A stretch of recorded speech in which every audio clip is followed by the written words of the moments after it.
welcome to the best, and I mean the best basketball podcast on Twitch in the land. That doesn't include an NBA player. Jesus. The best, number one on the charts, behind the one with an NBA player on it. Listen, man, I don't know if it could get much better. Maybe if we had an NBA player, but this is the Let's Keep It a Buck podcast. You feel what I'm saying? I am here with my esteemed co-host. I got B Souls with me. B Souls, how you doing? Good, man. Got a fresh cut. You know what I'm saying? Hey, fresh cut soul. Fresh cut. A lot of hat hair right now. A lot of hat hair, but there's a fade. There's a fade. You know what I'm saying? Back at the set. You got the lights. All of the lights. Hey, chat. What color do y'all want, man? We got red. We got orange. Oh shit. Blue. Okay. Different tints. Okay. Different tints. You know what I'm saying? Two-tone. Blue. Hey, chat, let me know what color y'all want. And also, think ain't fucking y'all bitch. we got the soundboard back, man. We got the gunshot. We got the air horn. I got one reserved once we introduce Cardiac, but we got the Duke Dennis. Boy, ain't no way. Play it again. Ain't no way, boy. Oh my God. And then we got the Meg Thee Stallion. God, come on. That's a sick stream deck, bro. I see. That's horrible. So good. That's literally the only 5 buttons on my stream deck, bro. It's crazy. That's crazy. I got TSO Sage. Y'all know what TSO stands for? Please. I don't know. But Sage, how you doing? I don't. I'm good. Appreciate you, brother. I got somebody that I didn't expect to see this morning in Green Room. Damo? Huh? Hey, man, Mayron returned back. I don't got a haircut, so I'm going to cover my shit up, actually. Cover that up. I ain't got a haircut. But, yeah, you look good. But yeah, man. Mayron returned back to Green Room, bro. Hold on. You look good. All right, man. Like, hey, for the audio people, he literally just licked his lips. Oh no, I got him. Please stop. Listen, y'all. This is a special subscriber only pod. I know that makes no sense, but we have a special guest. He's a subscriber, long time. You can only do this if you are a subscriber to the Let's Keep It a Buck podcast. So if you aren't a sub, why? If you aren't a sub, why? Shout out to Zach Razor for the sub, man. But also, Cardiac is not just a Twitch sub. He is a cross-platform Let's Keep It a Buck fan. You know what I'm saying? That's the only way that stuff like this could happen. And to be honest with you, supporter in other ways too. Pause. But just the supporter in a lot of ways. I have the one and only Cardiac in the building. Cardiac, what's going on? Nothing much. I appreciate y'all having me on the pod. It's an honor, to be honest. All right, that's enough. Didn't even do the sound. That's crazy. You didn't do the sound. Yeah, I did. What the hell? I ain't hear it. Chat heard it. We didn't hear it. No, shut up. Chat heard it. Chat heard it. Play it again. Huh? No. It's an applause sound. I thought it was going to be like a Mr. Popo calling. Oh my God. Cardiac in the building. How many people are in the stream right now? I wasn't. 172, man. Shout out to the 172, man. And without further ado, I need somebody. Damo, tell them what happens if they don't sub. Like, that's most important, to be quite honest. Honestly, if y'all don't sub, not only is Omar quitting, but Bezos is going to retire this pod. Like, we had to retire HTP, bro. Like, bills got to be paid, bro. We not little kids no more in our parents' house, bro. We got to pay these bills. I'm still in my parents' house. It would be a shame to let that happen on my episode too. Why y'all think I was late, bro? I was leaving my job, my 9 to 5. Like, I don't understand. So please make it happen. I ain't capping. Cardiac, for the people that don't know, inform us about you. Tell us, what's going on in your life, your channels, your girlfriends. Tell us about that. Or boyfriends, because Yeah, we don't discriminate on the way. It's 2021, bro. Let's not leave that door open because it's closed. Let's not. You're taking it. Okay. What's his name? All right. So y'all hold hands. All right. Y'all interlock fingers. I'm about to say, is it this one or is it this one? And do you swing? That's crazy. Do you dab in slow motion? Yo, Charles, play me. Y'all trying to play me? Yeah. They be doing hand jutsus together, bro. Oh my god. But yeah, I go by the name Cardiac K. I have a YouTube channel that I started. I've been watching the pod for a long time around the community. What's your YouTube channel name, man? Shout out, this 171 up in here, man. Cardiac K, same as same as I am in the chat. Cardiac K, space between the C and the K. Cross-platform. Look for it. Cross-platform. But I like it. But I've been a supporter of the pod basically since the beginning. I've been around on Locker Room, been around in Discord since. Honestly, I was in the old Discord, to be honest. But I was just chilling in the tug since, I was in, I think, middle school at the time, like HCP days. But damn. I thought you were like a new gen fan. Oh no, I've been since the dish. Yeah. All right. I remember Cardiac's name. I remember Cardiac's name from back in the day. So yeah. Yeah. So I've been around since then. And yeah, I'm just a fan, to be honest. Where do wants us to ask you where you'll be a year from now? But I don't want to ask that right now. Old and new, and I'm talking about HTTP, // whatever. If you had to rank all time the members on this podcast, rank them. Oh, brother. Combine with the old pods. Combine with the old pods. All the pods. Lowe's on there too, bro. He was a regular. No. I'm talking about like people we would consider co-hosts or whatever like that. I'm being so serious. Like the last 25 episodes, I swear to God, Lowe was on every single one. Lowe would just pop up in that bitch. Like he wouldn't even be scheduled. He'd just pop up in the Discord and he'll be on. Okay, discounting Lowe, even though I don't think he'd be over me, but discounting him, Justin, Tim, Wordu, SDC, us four, SDC, JB, King, Victor Oladipo, Cardiac, rank them. Gotta get these. Y'all, basically everyone that's ever been on this pod first. Wordu, Justin, Tim, y'all.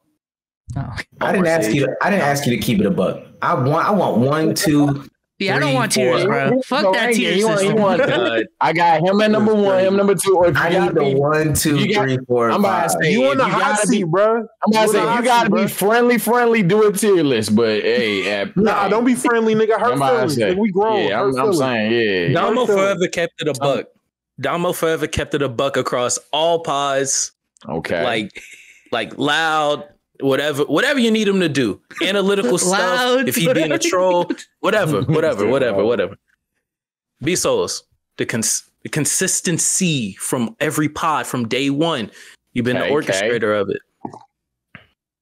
Omar, you bring the entertainment, you bring the trolls, you bring the numbers, you bring the topic, you bring everything. You hear that word, you bitch? I could have told you be last. You bring Ordu's topics to the forefront. There we go. If I went last, that was crazy.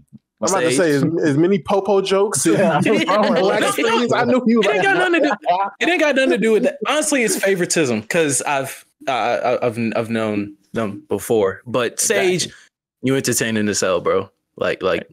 No, real talk. All right. Know the vibes, man. Wordu, I love Wordu, bro. Wordu's great. Wordu's great. No matter what pod it is, no matter what era, nothing. It don't Justin, matter. Huh? Fuck Justin. Justin's right there.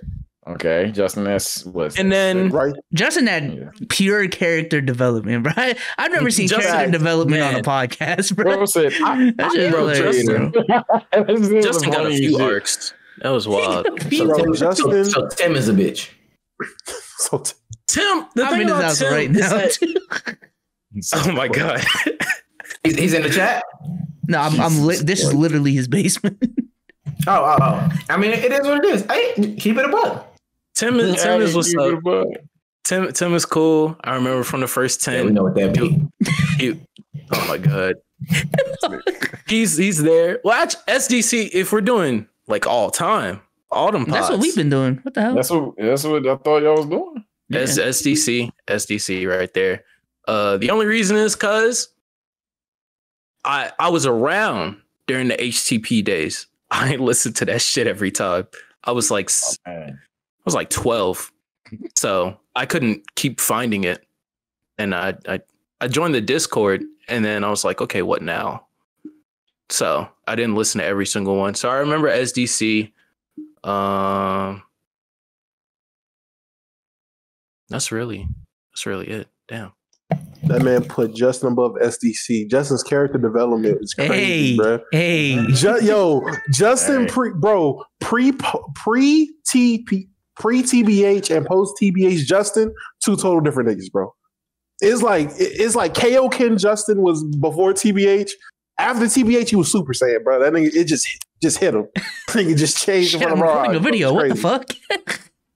That nigga said, "Bro, you're making content right now." Oh yeah, I am a content creator. Shout out to Loco Badger for the 10. The Loco Badger. Well, Omar saying for another pod, he bought the grunts back. Who said that? I need more than 10. Who said the goal's right there? The goal was 12. I smashed the goal. Listen, I never want to meet my goals. I always want to exceed them. Okay, because let me let y'all know. Well, we're just asking for the minimum for you to say, bro. What the fuck? Let me let y'all know right now. I always put myself in situations where I'm a struggle because it makes me grind harder. I'm staying in a $10,000 house right now. Yo, this nigga here. Bro. Why? I'm letting you know my life. I'm letting you know artist. These the same underwear from 3 days ago. I'm letting you know what's real. Y'all telling me, hold on. I'm really about to break this down. You telling me you got 3 wears to right? You got the normal one, you got the inside out, and then once it's inside out, the backside is airing out. So then you can flip that back one more time. Anybody that walks around with inside out underwear instead of just putting on another pair of underwear is a different breed. All right. That is the dirtiest mother. I'm grinding. I'm grinding. I don't nigga grinding another pair of boxes. Got his own dick sweat, his own ass. the only time that you can't do that is when the underwear are gray. Because when it's gray, it leaves them stains. Y'all know what I'm talking about. This nigga be flipping his underwear out with fucking streak stains touching his seat, my nigga. Like, come on, dog. Listen, let's get to the next sweat one. Just all over your couch. Like, yo, if I ever go to Omar crib, don't sit on his furniture, my nigga. You gotta put some plastic down. This nigga got ball sweat all over his couch, bro. B-So's gonna be in Atlanta too, so we're gonna sit in the same. B-So's. All right, my eyes will be peeled, bro. Don't worry. We're gonna be sitting in the same seat. You feel what I'm saying? All right, Cardiac. So with your YouTube going on right now, one, tell people what your YouTube niche is and where do you feel like you will be in a year?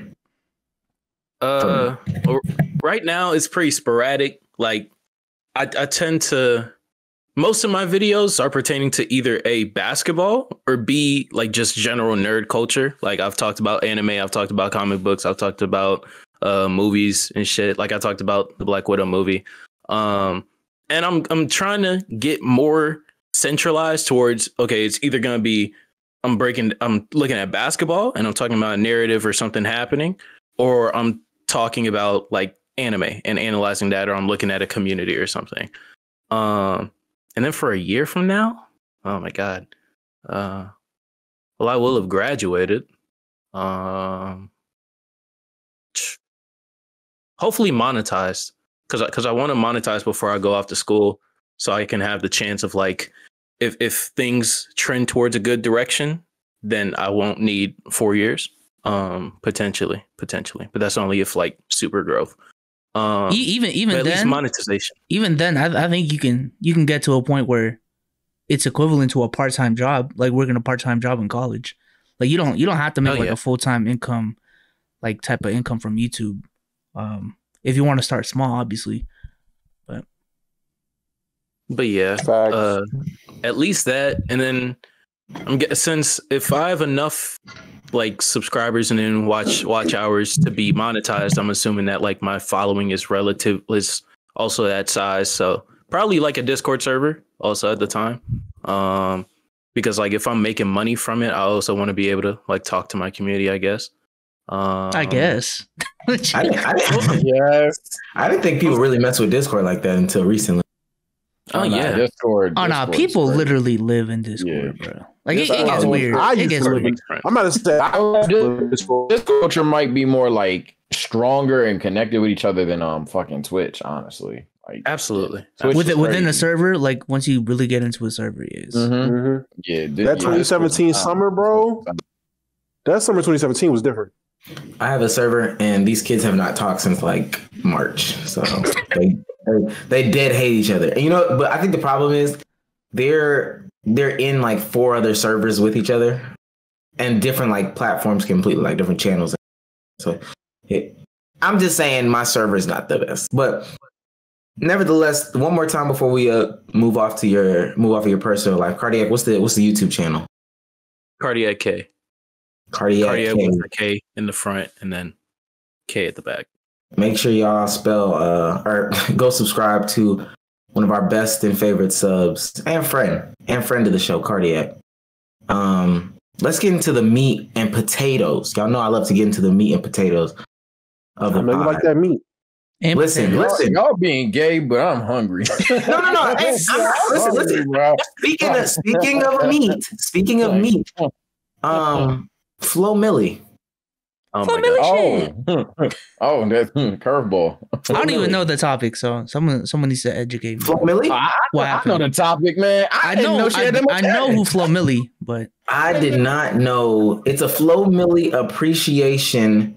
Niggas is down bad out here. That's what. What do you mean with that? I'm about to send you. I'm not saying the shit was woo, but I thought she was like a little backbone connected to the. I thought she was bony. Bezos, I'm gonna send it again in the topics chat, and I want you. Can you pull that up on Twitch?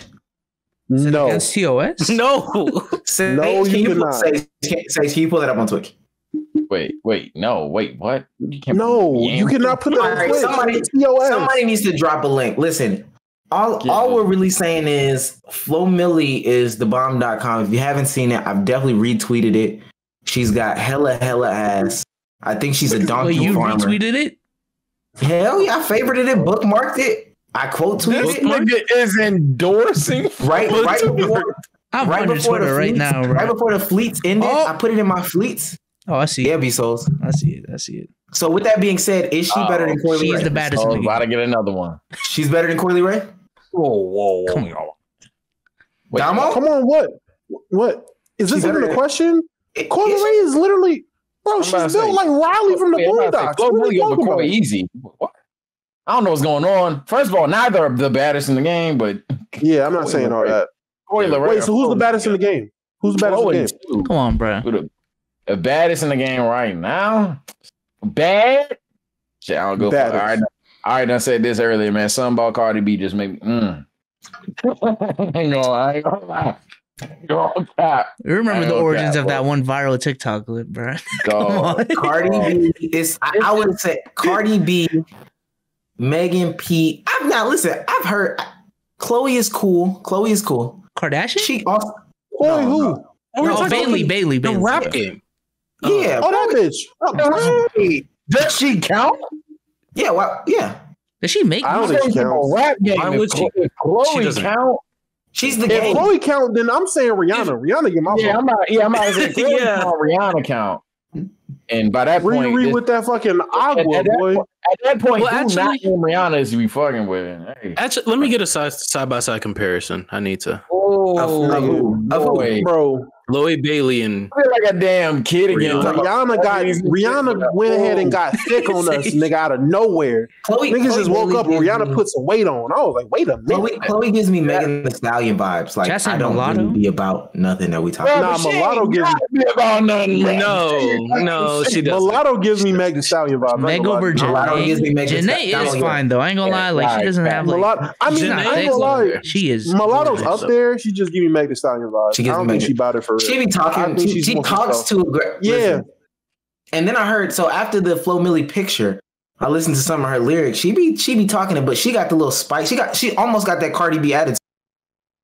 Don't listen to it if you ain't beat your meat in a minute. She said dicks up when you walk in the club. Dicks up when I walk in the club. And when she said dicks up when I walk in the club, I looked down. Guess what my dick was doing?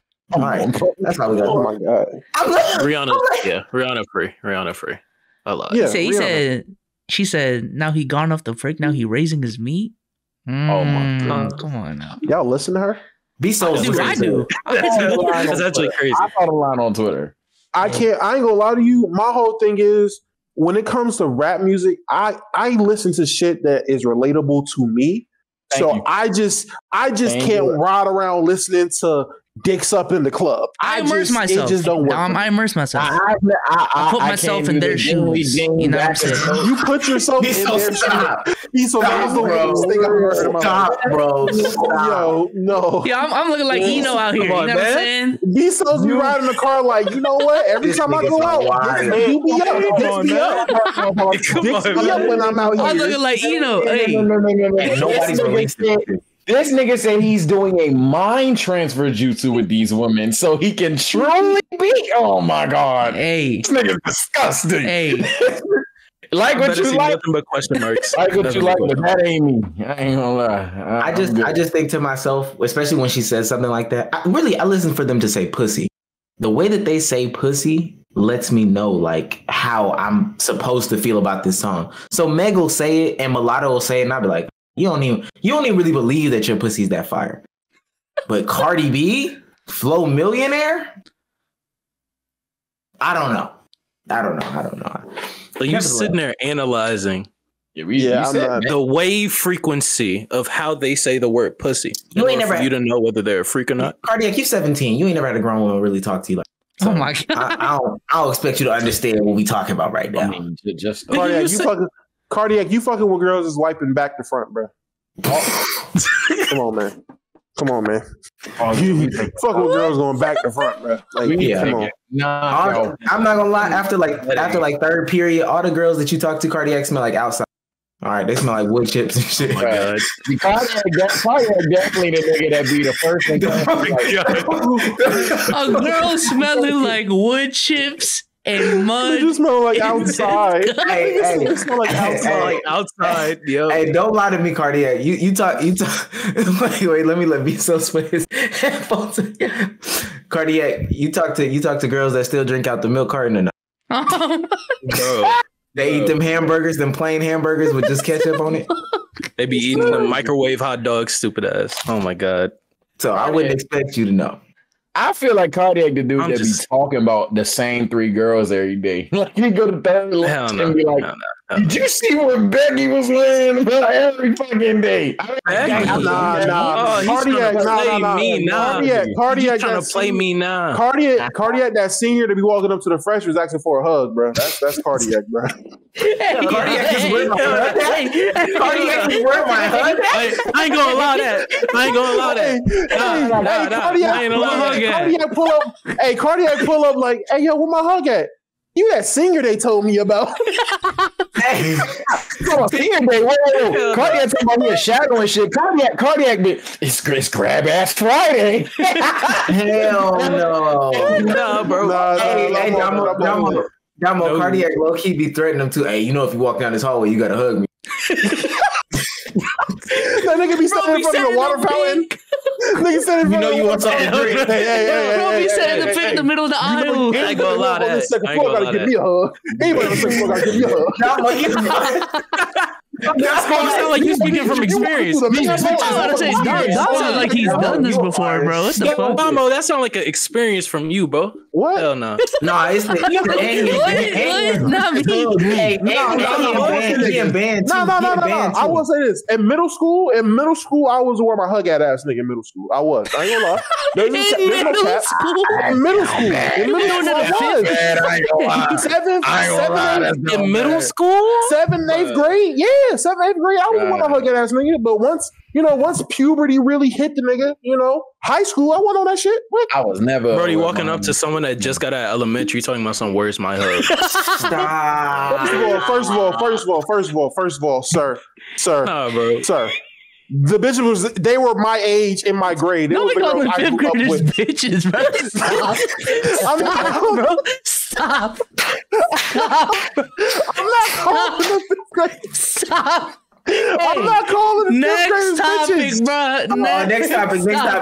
Next topic. No, fuck that. No. You not about to end it on that like I'm some weird ass, creepy ass nigga. Fuck y'all. I said 7th and 8th grade, and they were girls that were my age in my grade in my class. Fuck y'all. All right, we was on cardiac. How y'all flip this on me? Fuck y'all niggas. It's 2021, brother. Welcome to now. Fuck y'all niggas, man. Now you're canceled. Sorry. Listen, let's take it to right before we take it to basketball. Cardiac was definitely getting you're gonna be getting the freshmen that are late for. Hell no. You're gonna get the freshmen that are late for Denver. But anyway, this is a basketball podcast. Number 1 basketball. You cutting out. I see it. I see it too. I'm gonna swallow this mic. Shit's getting crazy out here. What does that solve? Miso, stop. You gotta stop. You gotta stop. But nevertheless, this is a basketball podcast. Let's start talking about hoops. Free agency season is upon us. Folks are signing left, right, and sideways. And folks are getting the bag that I just don't feel like are getting the bag. Who has one of the more unexpected? Who has surprised you guys so far? Who has surprised you guys so far with free agency? DeMar. Player or team? Both. It could be either or. DeMar DeRozan, bro. I did not expect him to go to Chicago. I ain't gonna lie. Facts. That wasn't that surprising to me. Yeah, I ain't gonna lie. I'm a cardiac. I'm wearing that shot. Oh, I mean, just the type of team. Y'all NBA YouTubers, aren't y'all? I wasn't. I'll say this. I wasn't expecting DeMar to be getting the same amount of money as Lonzo. That surprised me. That's not surprising. Okay, that's fair. That's definitely not surprising. I think a lot of players this year have showed me like I'm really trying to get in where I can fit in, and I've been saying that from last off season coming into this one. A lot of players are going to be looking around the league like where, and I think that's why they went different places and took less money, like way less money. So, you said. I ain't going. DeMar DeRozan, like I didn't think DeMar would be getting paid the same as Lonzo as well, and I didn't think he'd be. Outside of Chicago, where could DeMar have like truly went? I know people say the Lakers, but I don't think that was like a real Memphis. If they didn't sign Westbrook, I dead ass think that DeMar's a better fit on the Lakers than no, but I'm saying they did sign. They signed Westbrook. So then after that happened, he looked around and said, "Damn, bro." I was thinking Memphis. I was eyeing Memphis before free agency for him. That's not even I don't think that puts him in. If he looked at that and said, I still want to win, I don't think that puts him in like enough winning potential. So I figure he'd probably still come over East, but then that still puts you like Sage said, New York or Chicago, and probably the better team would have been Chicago. Atlanta? After that, like I'm looking at it. I'm about to be a part-time bull. Because of DeMar DeRozan? Because of DeMar DeRozan? Because of the Lonzo Vooch and Zach tandem, man. I was already like Zach a cool dude. I was already fucking with Vooch. Man, yeah, Big Zoe. Oh, I think that's a threesome. That's not a tandem. Listen, I'm gonna tell you. First of all, I don't like how you phrase that one, but I'm gonna put it like this. I love LeBron. Everybody know I bleed purple and gold. But my flag is folded up and it is put up in a shelf next season. Oh, you took down the banner? You took down the banner. The banner's down. I refuse. Are you serious? I'm sorry. It's because of Melo. I refuse to root for Westbrook and Melo. Because of Melo. I'm not doing it. Because of a 37-year-old. This man stopped watching his favorite team because of a 37-year-old about to enroll in a nursing home. Listen. Say what you want. I don't give a fuck. I am not rooting for Westbrook and Melo. I can't find it in myself to do it. I prayed on it. I talked to God. God was like, "Hey, nigga, you know how you feel." I was like, "You right, God. I can't do it." So what's your team? What's your team this season? I mean, you just a fan of greatness? I want the Lakers. Listen. I want the Lakers to do fine. I want the Lakers to win. I want it, but I will not root for them niggas. Rooting wise, I'm staying with the balls. Pause, man. I'm rooting for the Bulls. Rooting for the Hornets and Luka Legend all day. Oh, not that. I understand that. The best player in the world. God damn it. The Melo be the best signing, though. I don't give a fuck. I'm not rooting for the nigga. I don't give a fuck. I don't care if we signed him on I don't give a fuck if we signed him on a non-guaranteed deal like we had Dwight. I don't give a fuck. I'm not rooting for that nigga. What's wrong with Melo? What's wrong with Melo? Everything is wrong with Melo. He's a loser. The nigga is a sham. He's a fraud. I don't like him. I ain't never liked him. I'm never going to like him. Just because you put the jersey on don't mean I'm going to like you. Give a fuck. Wait, never like Melo? Denver never? Actually, I only like Melo when he had his braids. After Melo cut his braids the first time, I stopped liking him. And it was evident. He put weight on. Niggas started playing way more selfishly. It's a whole thing. I don't like him. Melo got chunky when he went to New York, and I don't understand. He was chunky before he got to New York. When he cut his braids, he got chunky. He wanted to do the post shit. He really when he cut his braids, he automatically put on like 15 to 20 pounds. Like, go look at it. It's crazy. As soon as he got his braids off. Fuzzy webcam cardiac. What was a trader or not a trader? Really shocked you. That shocked me. I was like, whoa, I didn't see that coming. Yeah. Honestly, and this might be small in the grand scheme of things, but PJ leaving the Bucks, that shocked me. I know it's relatively small, but like for him to leave, even though like he didn't play the biggest part on the championship team, like Bobby Portis really stepped up in the finals. But I feel like losing him is similar to like when the Heat lost Jay Crowder. And then people were like, oh, that he can just do the same shit against Giannis. Like, nah, Jay Crowder played a part in that. And I feel like him going to the Heat, which is a team that, granted, he wasn't a part of that history, but they over the past 2 years, butted heads in the playoffs. And with the Heat trying to get better, signing him, signing Lowry, keeping Vic, keeping Duncan Robinson. I think that getting him. And Tyler Hero. Especially. Sure. I think getting him could potentially, do wonders against the rest of the teams in the East. Mm-hmm. Sage, sneaky signing that you like. I have one that's probably going to be different than most people, but okay. Yes. All right. Sneaky signing that I like. Oh shit.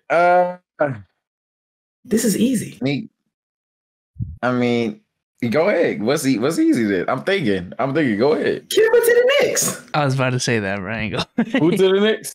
Kemba to the Knicks. Cardiac Kemba. Oh my Cardiac God. Back in the Garden. $8 million. I don't know if I know about that.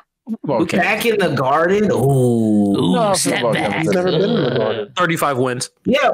Step back, Kemba, Cardiac Kemba. He got his name. I thought Cardiac. 35 He wins. got his name in the Garden.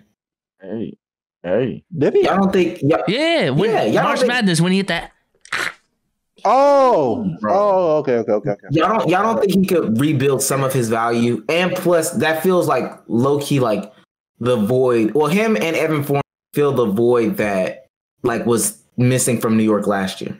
I think he can, as long as he's a first or second option offensively. I already had him having a bounce back year in OKC if he stayed. So I think New York is a really good fit for him. And worst case, if it's not, they got D Rose. So I think they're all set. That's a fact. I just don't think it. I don't think it moves to help with New York. I mean, I don't think it makes New York any different. But in terms of Kemba himself, yeah, he should do well. It's a team of straight defense around him. That's like the one thing he doesn't do. And the reason why I think it's not helping the Knicks too much is because he's not a playmaker. I feel like that's more of a weakness than creation or scoring with the Knicks because nobody's facilitating for them. Like nobody can even do it. Julius? Outside of RJ. I think if Julius Randle is your primary playmaker, there you go. RJ and I think he's a better, and this is crazy to say, but he's a better playmaker than they had. And because what they had is just, it was zero. Yeah, like you have Randle learning how to do the shit on the fly. You got RJ trying to develop into that, which is good for RJ and Julius. But I mean, bro, those are your two best playmakers. Your team can't pass. It's just as simple as that. So, I mean, I like that deal. I was really just thinking about what signing shocked me in general. And yes, it's a Lakers shock signing after all. But the fact that, funny enough, now I think about it, both answers would be somewhat Lakers, I guess. Shockingly, signing THT, that shit threw me left. I ain't gonna lie, because I think now we can't pay him. We can't move him. And I'm confused by it because I'm like, we were doing all this shit to necessarily dive like 15 toes into this ring. And then hypothetically, here's Taylor Horton-Tucker, who is the one person that kind of is like the oddball in the equation because he doesn't really fit with most of our lineups necessarily, except for he doesn't really Sage, that's really your future, bro. Didn't you know, bro? And that's the thing. What is this? THT and Malik Monk are your youngest pieces right now. That's what I'm just like. What is this future, bro? It's no future that I'm seeing out of it. Now I'm not saying he sucks. I like Taylor Horton-Tucker. I'm a fan of Taylor Horton-Tucker, but at the end of the day, if we're trying to compete for a championship, I was just really shocked that because like not the contract's fine. But the fact we paid him rather than moved him, I was just like, paying $10 million a year. Yeah, but I thought we were gonna move him. I mean, but at the end of the day, that's way less money than I thought we were gonna end up signing him for a guy that age. I'm not saying it's objectively a bad thing, but I'm saying would I rather have? First of all, I hope we can sign and trade Dennis still, but regardless, would I rather have traded him and Dennis along with him and Dennis for somebody like a Buddy or a better or a more big man depth because we kind of need another big Loki. It's something like that, yeah. Over just having THT be what 15-minute guy that kind of wouldn't work in most situations because you're gonna have either Russ or LeBron on the floor at all time unless you try. I think that Buddy Hield is dead, bro. It's Wayne Ellington. It's Wayne Ellington, him, and who else? Wayne Ellington, Ariza. At the two. At the two. Malik Monk. Malik Monk, yeah. Y'all fucking up, bro. I ain't gonna lie. I just don't think he fit. It's not that he sucked. Like everybody think I'm going on THT. The contract is phenomenal. He's not trash. Nobody's saying that. But I think you could just double down. Like everybody was talking Hield, so let's just roll with that. If we had Buddy Hield and packed up Dennis and THT, I would be pressed. I'd be like, oh yeah, man, Lakers are 4, fuck 5. Buddy Hield isn't coming, bro. He's not coming. That's dead. Dom, how you feel about the new look Lakers, man, as a whole? I mean, both of y'all. Oh yeah, I'm gonna be real quick. One, Dennis Schroeder, you're a clown. Hey, no gap. He could have what was it, 82 million in mid-season. Bro said, "No, I'm Big Dennis." Them motherfuckers built a better team all around you. That's tough. But how I feel about them? Big D. All I'm saying, and I'm making a super team themed video coming up. But all I'm saying is I feel like one, it's a big sense of deja vu going on. And two, it's I feel like I just have stricter standards on what a super team is, but the Lakers are often seen as either a retirement home or a super team. I think we're very, very healthy medium, if not way closer to a super team than a retirement home. I don't care how old the motherfuckers are; they good. So, who cares? Y'all also got Kent Bazemore for the 2. Oh yeah, we do got Kent. I thought Kent was more of a 3. He's 6'4", but he can. He plays. I mean, he plays bigger though. At this age, though, he probably He's a wing. It's gonna be all ball wing. Yeah, it's gonna be all. But my thing is, I think Wayne Ellington is gonna play more situational basketball, more in just when we absolutely need shooting. They're gonna play Wayne. But for the most part, I feel like those minutes at the 2 are gonna be split between. They should be split between Malik Monk and THT. I think THT is gonna have a higher role with the team. He's gonna be, if not our 6th, definitely our 7th man. Like he's going to be your primary playmaker off the bench. I feel like THT's role is definitely going to increase, and he's a guy that I see developing very well. Like I don't know. I've just seen, and maybe I'm just projecting like a lot of the shit I've been seeing on Twitter about him onto what you said when you questioned it. So it's not necessarily what you said, Sage. It's just a lot of the reactions I've seen. Because I seen Lowe say something about it, and I'm like, niggas is tripping over $10 million a year for a 20-year-old. No. I know. I'm not saying you. I'm saying niggas like Lowe and other niggas. I've seen people trip about him making Yes, Cardiac would rather have fucking Denzel Valentine get the 10 mil. I didn't mean Denzel. You said Denzel. I can pull the tweet up. I didn't mean Denzel. You said Denzel. I was remembering Michigan State Denzel. I wasn't remembering thinking about getting beat by Frank Nitti Denzel. You wouldn't think of that one. And by the way, Kendrick Nunn might be a better variant playmaker. Then that's the only thing. Maybe he's the one though. He's going to be our one come off the bench. Yeah, that's what I'm like. Maybe I don't know, because I was like, one, I don't think there's a situation where Russ and LeBron are on the bench. I doubt that's a thing. Like for like at the same time. Yeah, for like 2 minutes max. But like, I don't think that's just the thing that happens. We're just going to have Russ and LeBron on the bench. That's kind of not optimal.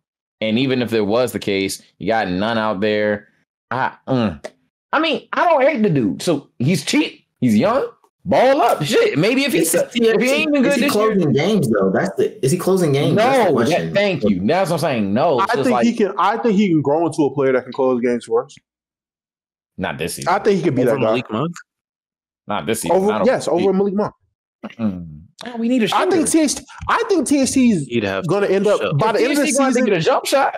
By the end of the season, I think THT is going to be better than Malik Monk by the end of the season. Like if he can shoot better than Malik substance abuse Monk. This dude here. Okay. If he can be a 37% shooter power, fine. But other than that, that's even if he is by a hair or somewhat better than Malik Monk, I don't think that's what we want to close with. We can't have LeBron, Russ, and Talen Horton-Tucker, Anthony Davis out there not shooting shit. Like Marcus Gasol can't be by far and wide the best shooter. This man Malik Monk shot 40% from 3-on-5 attempts. Yeah, like in 21 minutes. So unless Talen Horton-Tucker takes a sensu bean this year, I don't see that nigga getting better. I don't like I said, I fuck with KD. I'm not necessarily saying Talen's whole value is going to be playing next to LeBron. The value you get from Taylor is going to be when Bron and or Russ is on the bench, because I definitely see. I honestly didn't see like getting AD. I was sitting there thinking, there's no way Bron and AD are both going to be on the bench, and there's been plenty of times they both were on the bench. I can see Russ and Bron both being on the bench. Plus, is a very good chance that Bron and AD are going to load manage this year. They seen what happened last year in the playoffs. Niggas weren't healthy. They know for a fact, like last year, that team made it. This team is significant. I think this team is better than the roster we had around them last year. That team last year was able to get them to the playoffs with them missing a good amount of games. I honestly feel like this team could do the same thing. So if they believe that, plus you have Russ averaging triple-double in the regular season while y'all low managing, THT and Malik Monk are definitely going to be playing a lot more minutes. Like you're going to have to depend on these guys a lot more. Damo talked himself into Russ being a good player, which is no, I did not. No. I told you I'm not rooting for these niggas. I didn't say he's gonna be a good player. What I said, you said we a lot, bro. Ain't gonna lie. I mean, I'm still a Laker fan. I'm not saying I'm not a fan. I'm just not rooting for Russ and fucking loser ass Melo. That's what I'm saying. But I'm still a Laker fan. I still want us to win. What type of load do you think they can manage? What kind of? I mean, they can manage a lot of loads, bro. Bro, what? Okay. Are you gonna take it? Cardiac, what type of load? King it again. You good? Cardiac. You got it. What type You got it. I need a lens that can zoom in more because I just you got it. Let me ask y'all this. And Dom kind of mentioned it already about load management, and this is just something I'm thinking of like off the top of my head. What do y'all think about the success of load management historically? Because I feel like on one hand, yes, you're saving a player from being in more situations to be injured. However, I feel like what I've noticed in the past is when you set out your star players purposely, it does you have less opportunities as well to build good habits as a team with your star players in the lineup. So do y'all think load management is kind of overrated in that sense, or you think it's a justified thing? It depends on the player big and loads the health or small loads. This nigga Omar. But no, like it depends on the player and like their health situation. Like for example, Kawhi Leonard. Kawhi on the Raptors, if I'm not mistaken, low managed a lot. Like he wanted to conserve himself. He wanted to save himself. And when the playoffs came around, didn't impact him at all. I mean, it worked. Like he was able to play. I mean, he was still injured, but he was able to play through it. He was healthier, and it worked for them in the long run. Yes, there's an asterisk because of health, but regardless, the Raptors got through the East. Like getting through the East, it worked.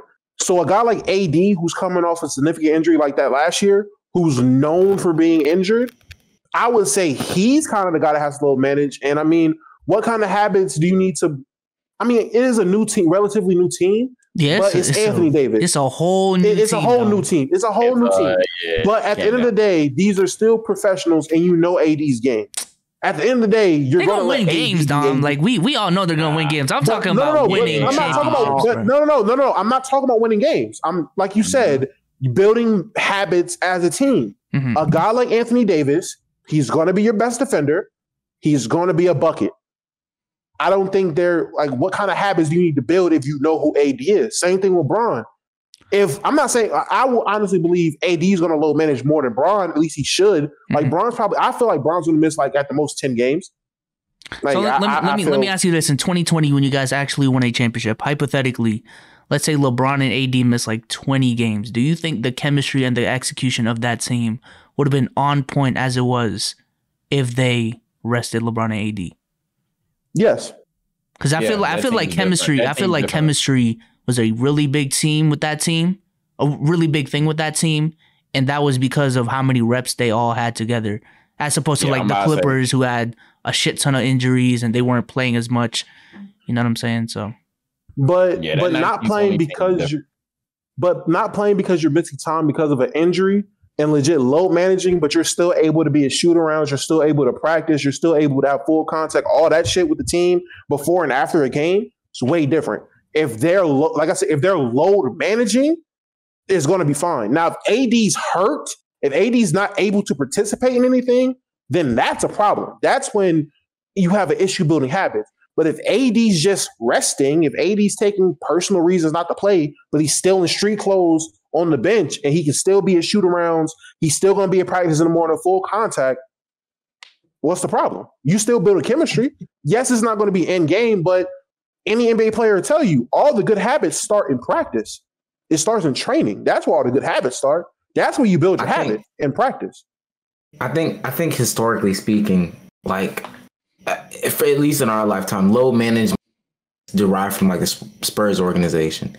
Mm-hmm. And when done right, I mean, they squeezed out 2 finals appearances and a championship, and Tim Duncan managed with Parker's left based off of that. And we're honestly on the road to another championship once, maybe twice, before some like injuries happened or they were just truly just like too old. So in that sense, I think it works. I think today it's a little bit iffy because people change so much, like teams change, that if you don't, load management to me isn't like one season thing, ultimately. Like that's the way that I view it. Load management isn't a one. It did work in Toronto for one season, but they already had a team, great chemistry, great coach, a bunch of things went. But load management to me is like savior for the duration of a player's career. And when so many things are changing around you, I mean, I don't know how to measure this somehow, but just look at the way that the league has changed in the past 5 years, 6 years. I feel like back in the day, it wasn't like this. Like big names are changing hands left, right, and side every single year. If there was some continuity to these teams, I feel like that, load management would have a better argument for. But if we're talking about getting this done in one season, could just mess it. Because I feel like Brooklyn messed them away, and then kind of rushed James back and ramped him up too soon, and that affected them. But I feel like load management could work if we're talking about the grand scheme and totality of someone's load management could definitely work. If we're having, my bad. Nah, if LeBron, in my personal opinion, if LeBron and AD are here missing games against championship contenders, so that's where we're going a little too far.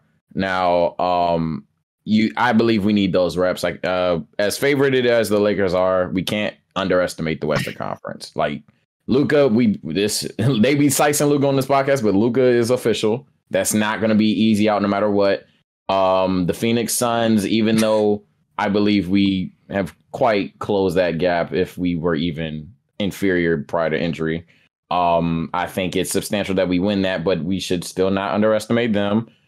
Denver's going to be a lot better because I think Jamal Murray is one of the more underrated players in the league right now. So Denver's a threat for real. Golden State is back essentially. So I'm really hoping the West is going to be really, really, really strong. And if the Lakers think it's one thing if LeBron and AD miss 20 games, I don't care about that. But if a good 18 of those 20 games are them essentially saying, yeah, we just ain't going to try against these motherfuckers, just pack it up, that's a red flag for me. You got to get your reps against teams that are a threat to you. You just have to. You have to get those reps, and you can't go into the playoffs essentially blind. Vogel's not the kind of coach that can have those young players locked in. And I know I just said young players. There's actually the whole retirement home thing. That was cool. Early day 2. We signed like 5 players under 27 straight. Who we got? Nunn, THT, Monk. Even if it's just those 3 that get valuable minutes, those 3 players are going to be and Bazemore. Those 3-4 players are going to be real crucial players in the playoffs. If they only know how to run with Russ, but they don't know exactly how to run with AD, and I know AD should be very easy to run with, but if they still haven't done it, let alone run with the guy that has the moxie of LeBron James, it's going to be a huge problem. It's going to smack these players in the face. So I don't want that, but I do agree with damn near everybody else, though. Honestly, I'm even further than Dom. I think LeBron needs to damn near rest as much as AD is. I think his injuries are starting to become very underrated. This is the second year in a row he's been hurt. And it's second year in a row he's been hurt, and it's been to his lower body, really. So like his body's breaking down a little bit. So he needs to watch out. Need LeBron 100% in the playoffs. Need AD 100% in the playoffs. Russ is going to be Russ, and that's actually one of the great things that he's here. We know he ain't going to cheat nobody, and we know when LeBron, AD, and Russ are on the court, they're actually going to be playing at their hardest. So, wait, how is somebody falling into your ankle, your body breaking down? Like, that's a freak injury. Well, and it wasn't 2 years in a row. Like 2019 again. 2018 so he slipped and tear his nuts back. Yeah, he had a groin, then he had an ankle injury earlier in the season, and then later in the season he had that whole fucking shit that just fucked him up for the playoffs. But again, that wasn't like his body. Like you can say, but he never had that. But how many players have had guys roll into their ankle? Like you can say Kobe Bryant tearing his Achilles, that's his body breaking down after a long career. But goddamn Robert Covington diving into your leg, that's not your body breaking down. I think it'd be pretty flawed. Yeah, I think it'd be pretty flawed if I just looked at LeBron getting 2-3 injuries compared to his literal 0 for 15 plus years to say that he's not having some age and attrition to his body. I'm not saying that, but what I'm saying is when one of the groin injury, it's up in the air if that's his body breaking down, up in the air. But that ankle injury in 2020, early in 2020, cool. I'll give you that one. But I'm not about to give you a guy rolling into his foot that was considered a freak injury. I'm not giving that to you as, Bron's body's breaking down. You got to watch him. I ain't slaying the dude. Yeah, I ain't slaying the dude. But another thing, I mean, with the Lakers, like with guys like Bron and AD missing games, I'm not saying don't play the playoff teams in the West. Why the hell do we need them to play the Magic? Why do Bron got to suit up against the Cavaliers? Agree. Why is Bron playing the Timberwolves? Like games like that, they don't got to play. Let Russ go out there.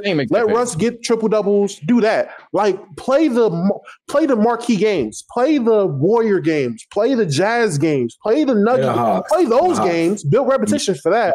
They're not even going to see the Hawks in playoffs, so we don't worry about that. Yeah, I'm about to say, fuck the Hawks. You play. No one gives. You let everybody literally start THT and Malik Monk against the Hawks. Fuck them niggas. But literally none against them motherfuckers. I missed the Lakers in the Eastern Conference Finals. Matter of fact, literally call up. You'll never see the Lakers in the Eastern Conference Finals. Just never happen. Omar, I am so not worried about the Hawks. Literally pull up Matt McClung to start against the Knicks. I don't give a fuck about the Hawks.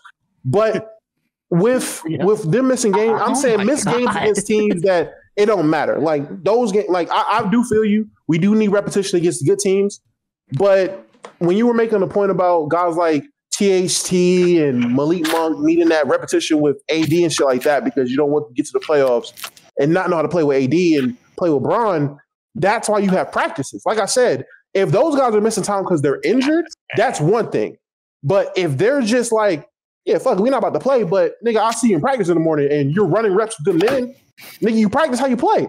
You know how you have a feel, like you let those guys run with the first team with AD. You have separate different little teams and groups you run with so everybody has a feel of what it feels like to run with these guys so they know their role. That way when game time comes, you're straight.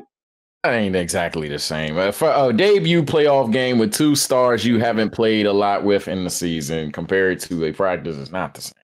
Bro, if you practice way more in the season than you play, if these guys have been practiced, again, if they're practicing with AD and LeBron hundreds and hundreds of times on the plays they got to run, as long as they don't pull a George Hill on the free throw line and just get scared, as long as they don't pull J.R. Smith and forget what the fuck is going on, you're going to stick to your game plan. They're not prepared for any adjustments. They're not prepared for any adjustments, game plans that any other head coach is doing for them. LeBron, essentially, Frank. Right, like I know where you're about to go. The LeBron's cool. LeBron's smart. We know that. But to say that essentially LeBron would make them so flawless in practice that they could hop into the playoffs and not essentially skip a beat compared to if LeBron and AD had their reps with them in the regular season, I wouldn't be able to buy that at all. I think that's been proven several times. I feel you, but at the end of the day, I'm gonna go with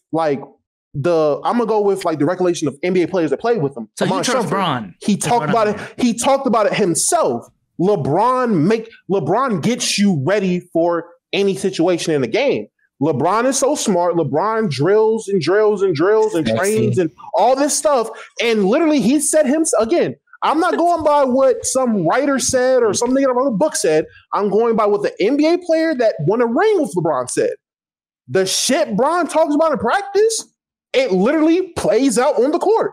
If Iman Shumpert, a nigga that walks around with fronts in, a nigga that raps, literally a nigga in the NBA, if he's able to see the fact that what LeBron's preaching in practice happens on the court, I'm pretty sure anybody else can too.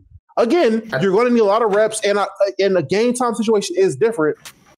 But I don't think I'm just saying if you practice enough, you practice hard enough, it's not going to be that bad. I feel like they'll be ready. The answer is we honestly don't even disagree. You agree you agree that we shouldn't be playing against the Magic, but you should play against. Well, just rest against that's why I'm like at this point we just talking. I think we're arguing semantics because ultimately Melo and Westbrook suck. I got a question. Oh, brother! I got a question for Cardiac. It really is a question for everyone. So far with what's happened to free agents, people are really getting snatched up. Who has had so far the best free agency and who is also, or let me say off season? Who has had the best off season and who's had the worst off? The best off season. I think the Bulls, honestly. It's Bulls, Lakers, landslide. It's Bulls. I'd say considering. Bulls are the landslide. Yeah, it's the Bulls. I wanted to say the Lakers because considering because I want to say the Lakers because considering the fact that they were able to pull off. Say what you say, to trade them someone like Kyle Kuzma, who at this point has been smoked for years by the NBA community and by NBA players on the court. Montrezl Harrell, who we really don't know, in my opinion, I don't know what value he adds to any team at this point. I don't think he fits good anywhere. Dang, after one bad season. To get Montrezl. Yeah, to get those guys and get Westbrook in return, that's a W. At least in hindsight, considering the fact that we see all these shooters that they're able to sign and surround their team around, especially with shooting being at a premium, as we can see in free agency so far. But yeah, the Bulls being relevant again, that's big for them. Personally, for me, the loser, the Warriors. The fact that they still have those 2 picks, they still have Wiggins, they still are banking on Wiseman to learn how to play basketball. They're banking on Klay coming back from an ACL tear in both his knees and playing All NBA defense while putting up 22 plus. Yep. They lost Eric Pascal too, who I didn't think was a bad player. Yeah, I guess they did as well. Locker room legend, right? They lost Eric Pascal. The Otto Porter signing is good. It's very good. I think that's a steal. But yeah.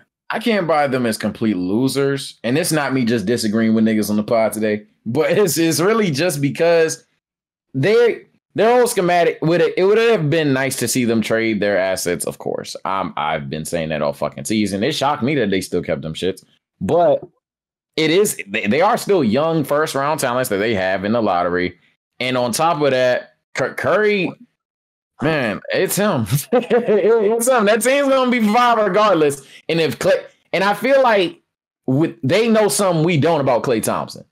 I feel like if Klay, no, seriously, the urgency for them to trade 7 and 14, let alone Wiseman, would be exponential if Klay was a bot. If Klay was just not that guy anymore.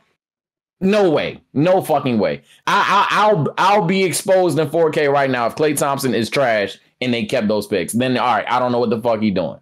But I feel like they know something about Klay. He's way better than a lot of people are trying to portray him to be. He already was way better than people try to portray him to be, but now I still think that's the case. And I think they got something going on over there. I really do. And I can't call them the biggest loser when the Pelicans are out there. I ain't gonna lie. It's the casual answer. Yeah. It's the casual answer, but it's the answer. The Pelicans are really, really, really stupid. My only pushback on the Pelicans. My only pushback for the Warriors would be that I just when it comes to team building, that window is crazy. And the thing about Curry's window is caught him on the end of the window, and then they caught Draymond. Like the player that they had be their third guy is a player who doesn't project to have like longevity. So to be quite honest with you, they might have maxed. The only thing that's really hanging, like that's keeping Draymond around, is he has insane levels of chemistry. Like it's no joke the amount of chemistry they have. However, when you have that type of guy and you catch him later on in the window, your team building skills have to be on point. So to think that even like Jonathan Kuminga, James Wiseman, some of these other guys who just aren't NBA basketball players are supposed to still play a role. I don't feel like. I feel like if they mess around this year, how old is Curry? 32? 33. Game ain't going to age till he's 36. Yeah, I was about to say I'm not even trying to size Curry. He gonna be like this for 2-3 more years, and I'm not even trolling. His game. I'm not even trolling. Like his jump shot is not going to suffer because he's getting old. Promise you. He's literally going to be the same guy for like 2 years. No, and it's not even about that. Are we still expecting him to be this movement guy, especially the way that he plays basketball, especially in the offense they have? Their offense is a lot of movement. It's a lot of miles. I think so. I think for the past couple years, JJ Redick can play like the way he's been playing for like his whole career. You're talking about a guy who's a catch and shoot type guy as opposed to the point of an offense whose usage rate is through the. We're talking about two different types. Chris Paul. Yeah, I ain't gonna lie.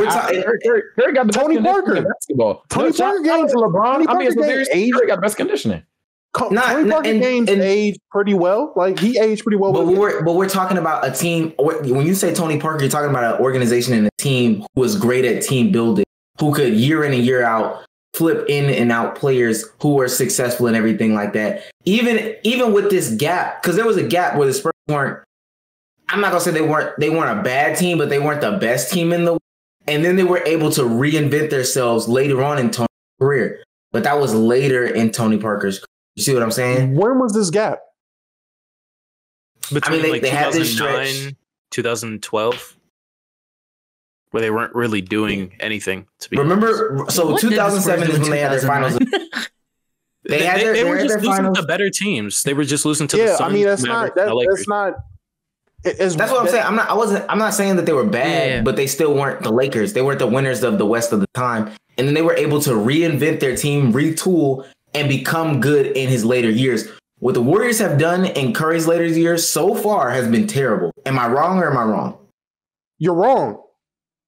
What are they supposed to do when their second best player isn't there? What are they supposed to do? Like literally 1 year, draft better. Draft better. At what position? First of all, you saying James Wiseman isn't an NBA player, that's fucking false. A guy that came out of high school. Exactly. I just want you to understand how bad you're over-exaggerating too. James Wiseman came straight out of high school, basically, because his college doesn't even fucking count. He played like 3 games and then was removed because of getting paid. He came straight out of high school, no training camp. Did they have a preseason the COVID year? Was there a preseason? That's a good question. No. So they came. They had like exhibition games. I want to say it was a normal season going into that year. It just got canceled in March. Was it? Yes, but even in high school, COVID was coming. Maybe I got my years mixed up. I think he missed his his senior year too. So he hadn't really played basketball in 2 or 3 years by the time he got drafted. It was almost like a Harry Giles situation. Regardless, did they have a? They had one. That was because remember the NBA got shut down mid-season. Mid-season in March, yeah. Was that? No, but Wiseman's a 2020-21 rookie. Like, Wiseman, yeah, that's what I'm saying. He was. You talking about that season? No. Oh, yeah. Exactly. He didn't have a training camp. Wiseman. Are you talking about with the team? Oh no, not yeah. He didn't have a training camp with the team. I'm bugging. Exactly. Yeah, I'm about to say. I know I'm not tripping. My bad, chat. My bad. Yeah. Did they have a preseason? Exactly. No. So he literally went from a junior in high school to the fucking NBA on the Warriors and gave you 12 points, 6 boards, again on 1 3 a game, shot 36, 31%, 32% from 3, 52 from the field. And he was relatively unhealthy. Well, he was unhealthy. I'm not going to say he was unhealthy. Regardless, that's promise. Give that guy some time to actually work. What do you mean? How am I proving your point? Because what you just told me is that the Warriors project in a time frame where like Curry only has but so many years. Because again, it's not even necessarily Curry. Are we saying that we don't think that Wiseman was going to be good year? We don't necessarily think that he'll be great year 2 as well. 3 years, 4 years in, there's a possibility. Draymond will not be an NBA like he will not be that same guy. Klay with 2 leg injuries will not be that same guy in 4. And then the other players around him, He can't shoot with 2 leg injuries? Okay. That's not all Klay does. But no. What I will agree with, Klay won't be the defender that he was. He won't be a first-team all-defender. That's guaranteed. That's why. And that's coming back. And I'm talking about 4 years from now. But that's why you have Andrew Wiggins. You think Andrew Wiggins is going to be all NBA defensive player? I think for the Warriors, I think Andrew Wiggins can take the defensive responsibility. Yes. And Kuzma can do it for the Wizards. Perfect. What do you mean? But Andrew Wiggins is seen as a good defender. What are you talking about? Perfect. That's perfect. Perfect. Andrew Wiggins. We're not talking about good. We're not talking about good defenders. We're talking about the literally best. coming off of this season. All I heard was how. Yeah, how good Andrew Wiggins was on defense, how much better he's gotten, how great he looked. I agree. That's literally a thing that we just came off of a season. People saying so he's now really to be good. Oh man, I don't know if he could be that guy. That's biased. But we're talking about all NBA defensive talent or whatever the case may be. But we're still talking about in 4 years. Cardi, do you have the rosters for the Warriors rosters pulled up. The roster? So he can't be a second team. He can't be a second team defensive player. I'm just asking you, what are the ages of these players in 4 years? Because we don't think Draymond is going to age. Yes, right. They'll be old. The core 3 guys will be older, but that's why you draft the guys that you drafted. You have younger guys around them that can develop and be whatever. James Wiseman in the next 2 to 3 years. When Draymond inevitably falls off a cliff, when Klay Thompson supposedly supposed to fall off this cliff, when Steph Curry is supposed to take this decline, he won't play the same as he'll fall off. Yeah. Again, cool. He's gonna fall, but with the play style that they have and the system that the Warriors have, it's very Spurs-esque. The Spurs the Spurs best players aged just like fine wine. Their games still work because the system worked. And like you said, it's about team building. You're watching this team try to team build in front of your eyes. You just don't believe in it. Like, but I think the thing that you're missing, what I'm saying is, when the Spurs were successful at their different ages, they were successful when Tony and Manu were young, and then they aged into an older era. The Warriors were successful when these guys were a little bit older, and they'll just age older. They'll just age. They'll age, and they'll be even older than like the Spurs were. And I don't think that. Cardiac, do you have the ages of the Warriors pulled up? Yeah, Steph's 33, Clay's 31, Dre's 31. So you tell me 33. So 37-year-old Steph. Well, how old? 3 years, he'll be 36. Clay will be 35 in 4 years. He's 31 right now. And how old will Draymond be? 34, same age. And we're talking about a 26-year-old Andrew Wiggins who just came off of his best defensive season, arguably his best season overall, developing into Klay Thompson, who when 2, 3, 4 or 5 years ago, one of the greatest defensive guards ever. We're talking about Andrew Wiggins developing into that at 26. And next to a system that's winning now. Is that do y'all think they should have just traded that pick? Yes, that's what I'm ultimately saying. Yeah. I'm saying draft Melo, trade those picks.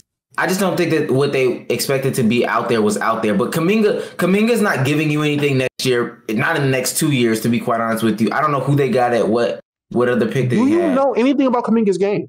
Moses Moody. Moses Moody was their 14th. Moses Moody isn't giving you anything in the next 2 years. Do you know their games? Yeah, like Moses, as far as I know, Kuminga has a lot of potential and talent, and he's supposed to take some time to develop. But tell me what is his game though? What does Kuminga do? Tell me what. As far as I know, he's a high energy guy that can play some defense. Yeah, live threat motherfucker.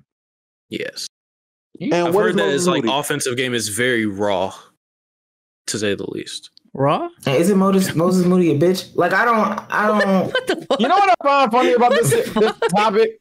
It's kind of similar, but it's not quite exactly to what I was talking about earlier about the whole THT thing, in the sense of you have a Golden State team, and Omar's coming from the viewpoint of dive deep, dive 10 toes into it. You have pick 7, 14, and essentially 2, because if you count Wiseman as 2, where you could trade that and get another guy. But the difference between that Lakers team and this Warriors team is what Dom is essentially saying, where Kuminga can play now.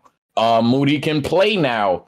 Wiseman likely will play now. I'm not going to lie. I do believe Wiseman in year 2. And what he's saying essentially is you can have a win now and later situation versus trading all 3 for, I don't know, a cat or something. My whole thing really comes down to how good is Klay Thompson, like I said earlier, because if Steph and Klay are barely skipping a beat, you got Steph looking like he got better, which I've been saying for years now. And then you got Klay, if he's like from first team to second team defense and he has the same shot, I'm telling you, yeah, they could have made the trade, but they also, I now see why you don't make it, because now you're in a situation where Draymond's going to get worse. Who's going to replace him? Yeah, you could have traded for somebody, but how many elite players are going to give you what Draymond gives you, if that makes sense? Like, how many elite players in this league that you could have acquired realistically are going to be that IQ guy? Because Draymond's one of the smarter players in basketball. One of the better defenders in basketball. I can't get on the notion that Wiggins is going to become that level of a guy at all. But Wiggins might become like the guy that doesn't ever get an all-NBA team, but he could have made an all-NBA defensive team. He could. I see that being that range that Wiggins is. And then, yeah, like the facilitation factors, all that shit. Now he's a hole on offense, but still, I don't see the elite player that could be your Draymond for you versus just getting a better talent, just to have a better talent. So that's the only reason why I'm a bit more hesitant than I would usually be. but I certainly see the argument. A year two is a weird mix, bro. Like the core the young core that they have is not one of the top young cores in the league. I'm sorry to break it to y'all. And that's a year too soon on Draymond before a year too. I'm looking at Kuminga's. He shot in the G League that season on 14 shots a game. He shot 38%, rounded up to 39. From the 3-point line, he shot 25%. And more importantly to me, from the free throw line, he shot 63%. Those are just bad numbers. This is a raw talent. So if I'm not expecting 18-year-old, 19-year-old Jonathan Kuminga to come in and play big minutes and benefit my team. Now, if we're talking about like Jordan Poole's development, which I don't think that's like a conversation either. You would be expecting a lot from those guys year one. So then we're looking at 2, 3, and 4. In years 2, 3, and 4, maybe we have a conversation there. All these guys can't hit either. But we're talking about years 2, 3, and 4. And then we're talking about the decline of Draymond, Klay, and Steph. Now, Steph's decline, we can all agree, is probably going to be the least out of all of them. Draymond's decline is going to be real. And then it's about how much Klay declines versus the rest of the league getting better as well. And you don't even have to move Draymond in that situation. Like, you have enough with Wiseman, which y'all are doing a good job selling him. Who says that Bob Marks can't do that to 29 other teams? Andrew Wiggins, y'all just sold him. Same thing. And 2 picks, which y'all are saying that Jonathan Kuminga, Moses Moody, these guys have potential. It's just that, and then comparing it to the Lakers, I think does what the Warriors have a disservice, because the Lakers, sure, you have THT, what the hell? But the Warriors had 2 lottery picks and a lottery 3 pick from a year ago. Oh, yeah. And then someone who y'all are saying just had, he had the best year of his career this past year, offensively and defensively. So considering all that. So like I was asking, okay, like I was asking, who do you get that really moves that needle? You are in a conference where you got Luka solo squatted motherfuckers. You got Jokic, who's getting downplayed by the day, out there with MPJ and playoff Murray, who's damn near himself. Like, playoff Murray's just Murray at this point, low key. But when people want to talk about that, you got the Suns coming back, and the Suns are still a deep team. Fun fact. You got all of these teams in the West.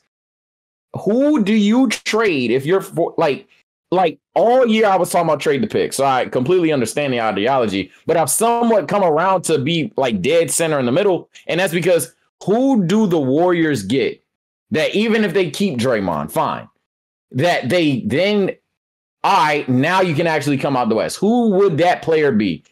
Who would that player then be? I can't. I'm a person who say I don't know the answer to that. I'm not an NBA G. They pulled a rabbit out of the hat plenty of times. I don't know how they make some. And it might be also a talent that's younger that we probably don't even see that would fit better. I don't understand why they probably couldn't have pulled John Collins. I ain't gonna lie. I know that I'm not a big fan of their core either. I'm not about to cap. I don't know. It's because I don't know. I don't know shit about anybody in this class. I barely know shit about Cade. But Wiseman, I think Wiseman fits perfectly with that team. Wiseman fits, Kuminga fits, Moody fits. They all fit, especially when you're talking about fitting around a core of Steph, Klay, and Draymond. And these guys still have high. They still have high-level basketball in them for the next 2 to 3 years. Those 2 to 3 years of them playing high level is enough time for these young guys to develop into whatever they're going to develop into. You're wanting James Wiseman to develop into a bona fide number 3 in those 3 years, eventually to be maybe a 2 or 1. You never know because his ceiling is pretty high. How old Wiseman be at that time? What, 23, 24? 24, yeah. He's 21 now. So 24, 25? He wouldn't be in his prime yet. He'll be just entering his prime at the very least. And how Curry would be exiting? Is Kuminga them not 19? Kuminga's 18. They're 18, 19. He's 19. He's going to be 19 before the season starts. So 3 years from now, we're expecting Jonathan Kuminga to be who he is. And I just don't think that that's the case. Quite honestly. So is that something is that something we haven't seen before? Have we not seen guys develop in 3 years? we're talking about some of the best players in the league. Though we're talking about Luka, we're talking about Trey, we're talking about Jason Tatum at that. I don't think Kuminga, somebody who shot 62% from the you're talking about his offense, but you're on the Warriors and they're not going to be looking at him for his offense. They're going to be looking at him to fulfill the shit that Draymond does defensively, energy, maybe not the playmaking, so you get that somewhere else. Nigga, you shot 29% from three, dog. Or 26%. I like Jordan Poole. You're not looking for Kuminga to be a scorer, so I'm not worried about that. Don Luka, suck my dick. Like, I don't understand. I don't know what Omar has done to have you suka his mink like that. But you're dead. I thought he was talking about Omar for a second. Draymond's non-3-point shooting self and Jonathan Kuminga's non-3-point. They're not going to share the ball. Wiseman has a shot. Wiseman. I guess so. Okay. Let's move on. But to me, to close it out, I just don't think at any point in the next 4 to 5 years, the Warriors core as it is right now is ever going to compete for a championship. That's all. That's a fact. And last point I want to say about the losers, I think the Pelicans are unequivocal. Yeah. Celtics are losers. No, because their whole thing, and it's funny to call them losers. They ain't doing shit. They are losers, but they're not as bad as people gonna make them out. Because their whole thing is we can't trade. I'm sorry. Dang. It's fucked up that that's an argument, but it's not like, true. My God, it's like Jaylen Brown has developed to the point, and I just talked about it in my stream. Jaylen Brown's at the point where he's better. He's one of the harder trade assets in the league. You know what's funny? You as Charlin, you could make the argument that he's better than Beal, like dead ass. This ain't like there's a lot of Celtics fans that are like trade Brown for Cat, trade Brown for Beal. That like I'm like, bro, you do realize there's like an ideology that Brown is more valuable than both of those names. Like trading Jaylen Brown for this superstar guy, it's not even the right time. In a year from now, if the Sixers fucked up, it sounds crazy to even talk about. Joel Embiid might be on the block. Because if the Sixers don't get that shit together, I promise you, Joel Embiid's not just going to be like, oh yeah, I love Philly type shit. He's getting the fuck up on out of there. He's been hurt half the damn career over there. He don't give a fuck about them. Dame, at some point, that loyalty shit got to pack up. I know it looks weird imagining people wearing the green jersey, but if a guy like Dame becomes available, if a guy like Embiid becomes available, or hell, you just go into free agency, they're more live that way than packaging a guy like Brown. Because the issue was when Brown was a little bit worse, yeah, you trade Brown, whatever. Now Brown's a 25-point per game scorer. Shoots 39% from three on like what, 8 threes? Now Brown is just that fucking good. Got people thinking he's better than Tatum now. I disagree with it, but Brown too good. Brown too good to get moved for a guy like Bradley Beal. That would move the needle from here to here at best, if not move it backwards. So I just want to see. I'm really interested to see a season where, like, from the jump, is going to be Jason Tatum and Jaylen Brown's team. Like, we know that for a fact. So I'm interested to see how they're going to develop as a duo instead of this. Oh, but Kemba needs his touches. Like, it's no more. It's the Jays teams, man. Fuck out of here. That does have to be refreshing. The Celtics fucking suck. That man shot 40%. The year before he shot 38, but this past year he was shooting 40. Got 2 players better than Trae Young, bro. It's okay. With that, all right. Stop it. With that being said, last topic before we go into the quick Q&A. How many in the chat? 185. 191 now. Shout out to the sexy 191. Jesus Christ. Let's get into the real topics. Cardiac. Would you ever date your friend's ex? My friend or my best friend? My homie or? Oh, wow. So it's a yes if it's a friend. That's a yes. That's a yes. That's a yes. So if it's friend, yes. Yeah, if it's your friend, I'm assuming yes. Look, here's the thing. I say that's a yes. That's a yes. Lines must be drawn. Of course, it's like, okay, you know, if y'all were if I seen y'all from freshman to senior year and then college freshman year starts and she's single. I'm sorry? No, go ahead. All right. If something like that happens, then it's like, okay, nah, she's off, whatever. Move past her, whatever. But if it's a high school couple, if it's a high school relationship where y'all on for 2 weeks, y'all off for 2 weeks, y'all on for 2 weeks, y'all off for 2 weeks, then y'all off for 4 years, that shit free game. He said 4 years. So be on and off for 4 straight years. Nigga had an anime time skipping. Bezos, we know you on the hose. I mean, what's your? Come on, Bezos, you don't. Oh my God.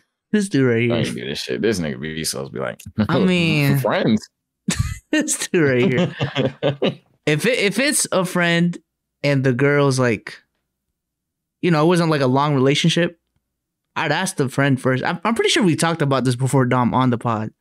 But I'd ask my friend first, like if it's cool type shit, and then I'd go on. But if I'm interested, first of all. But if it's like a relationship that my friend had for a long ass time, and that's a really close friend, I would personally not even like attempt to do it. Like there's so many other fish in the sea, you know what I'm saying? If you want like the salmon, I got tilapia over here. I'll just get tilapia, you know what I'm saying? Like your girlfriend, right? What do you mean? I'm saying like that's the fish that you really want is your. Oh yeah, of course. Oh okay. I'm just. Yeah. Another question: is she in the friend group still in this hypothetical? What friend group? That's some high school stuff where like everybody's friends. I'm just. We need to talk about that in high school, bro. The amount of fake friends in high school that are just like. You're friends with them just because it's the cool thing to do. It's the lamest shit ever. It's the lamest shit ever. We're not gonna assume that they're all like friends or whatever in the friends group. Because if you're friends in the friend group doing that, you're a wild boy. Sage, how do you feel about that? Man, honestly, the way that I'm built, I can't do it. I literally just can't do it. Like if I know for a fact. Because the way I know how my squad is, like, if they was talking to a girl, bro, it's a good 99.9% chance that girl got fucked up. I can't do it. I can't fucking do it. I ain't gonna lie, I'm just imagining some shit in my head. Oh, my God. Sick. What do you mean by fuck? You imagining your friend punishing her? I'm like, no.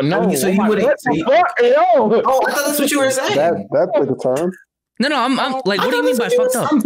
I was imagining like the situation, be like, hey, yo, I fuck with like I like shorty, like, oh my God, I can see me like niggas just laughing each other out type shit. That should be funny. That should be funny as hell. But no, I can't do it though, for real, because it's just like, how does that happen type shit? Like how do you get feelings for somebody that you knew I fuck with type shit? Like why were you? Like friendly, like that's some high school. Like you just said, that's some high school shit. That's some high school shit. Like you ain't gotta be friends with my girl, nigga. Like if she around and she cool, I know she a vibe. But you ain't gotta be friends with my girl, nigga. Like tee up. Like this shit. I feel the same way that like I wouldn't even my friends personally. I don't even get to know their girlfriend's name. I try to know as little as possible because I don't even want it to be like one day we're out and she laughing a little bit too hard at my joke. And my friend texts me a little later, yo, you think when you said that it was that funny or something? And I'm texting back like, nah, it really wasn't. And he says, Stephanie was laughing kind of crazy, right? Right? Me, I don't know. So I don't even want it to be any type of situation. I know as much as I need to make like a police report or file a missing persons report. Like I need to know, okay, he was with Stephanie Alexandria, who is 5'5", 110 or whatever. But other than that, what a fatty? I don't care about none of that. Damo, how you feel about Daddy Damo? Punishing your homeboy? I guess that I gotta be that guy, huh? Because my ain't shit prime was a motherfucker. I'm gonna have to say I have done that. Weekend said it best. If you ain't my nigga, then your girl single to me. My niggas, my day ones, I never do that too. Like my actual like if I consider you my nigga, I wouldn't do that. But friends, Niggas, if I call you my friend, oh nah, nigga, that's tough. I won't pursue her. I won't go after her. But if she throws it, hands like Odell, I have Jarvis Landry hands. I catch anything coming his way. So we need to establish what level of friend we talking about. Because if you talking about just like a dude that like you see him, you don't ever hang out with the motherfucker, but you dap him up and always like an associate, like you cool, like an associate. I ain't gonna lie. That's tough. I think that's different. That's different. So when y'all nigga, I got them in the hall, I'd be like, fool, I don't even know you or your girl. Okay, I think what you say? Yeah, I think we can say boyfriend. I mean, I'm talking about like niggas in your phone in group chat type shit. Like those your dogs. Those your dogs. Like you ain't gonna. Only reason I'm gonna say yeah because I already done it. I ain't gonna say it wasn't somebody I'm in a group. It's not somebody I'm in a group chat with. But it was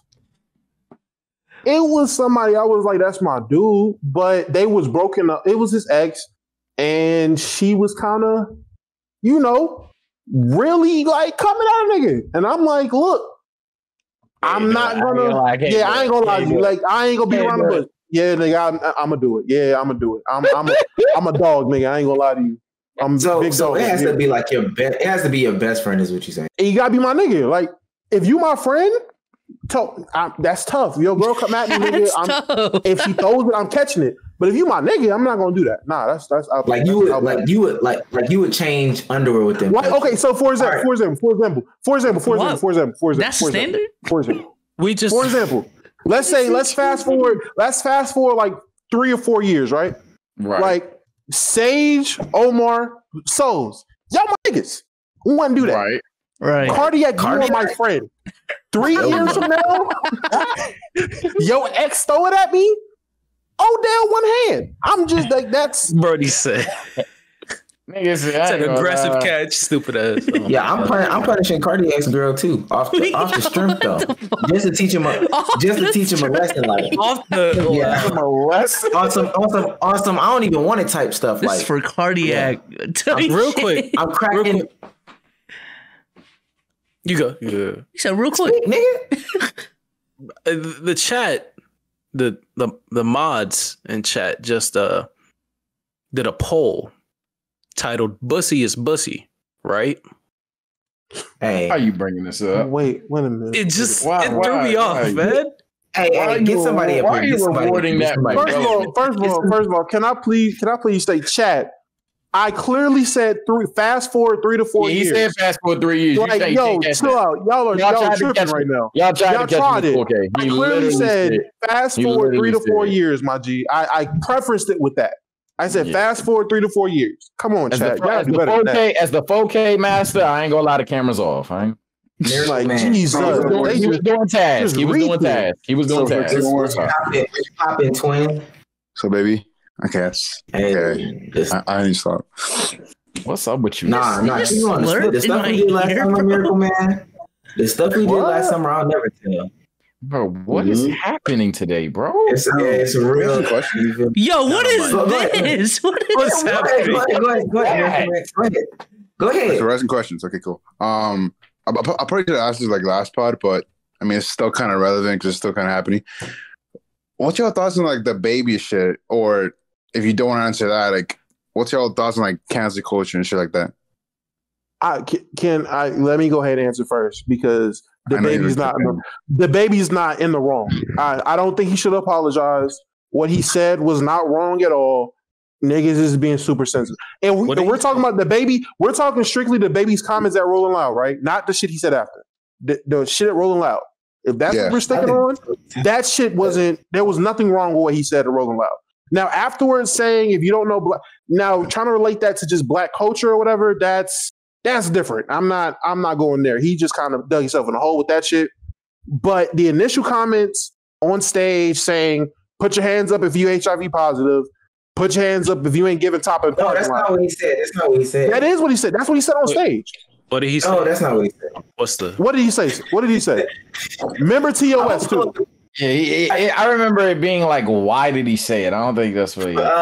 Keep talking. Because he was trying to. He was trying to. What you call it? He was trying to get the crowd hyped up. That's what niggas do. I think to me, from what I've read, it was very insensitive what he said, and like all the backlash he's been getting is like, it was. Did y'all see the? Did y'all see the comment? Did y'all see the Rolling Loud thing? I haven't seen the footage. But I'm pretty sure he's just trying to get the crowd hype, right? From my understanding. Yeah, he was just trying to get the crowd. He was trying to get niggas. How does HIV come up when you're trying to get the crowd? It was an L crowd hyper. Let me just say that. But I think I can say first of all,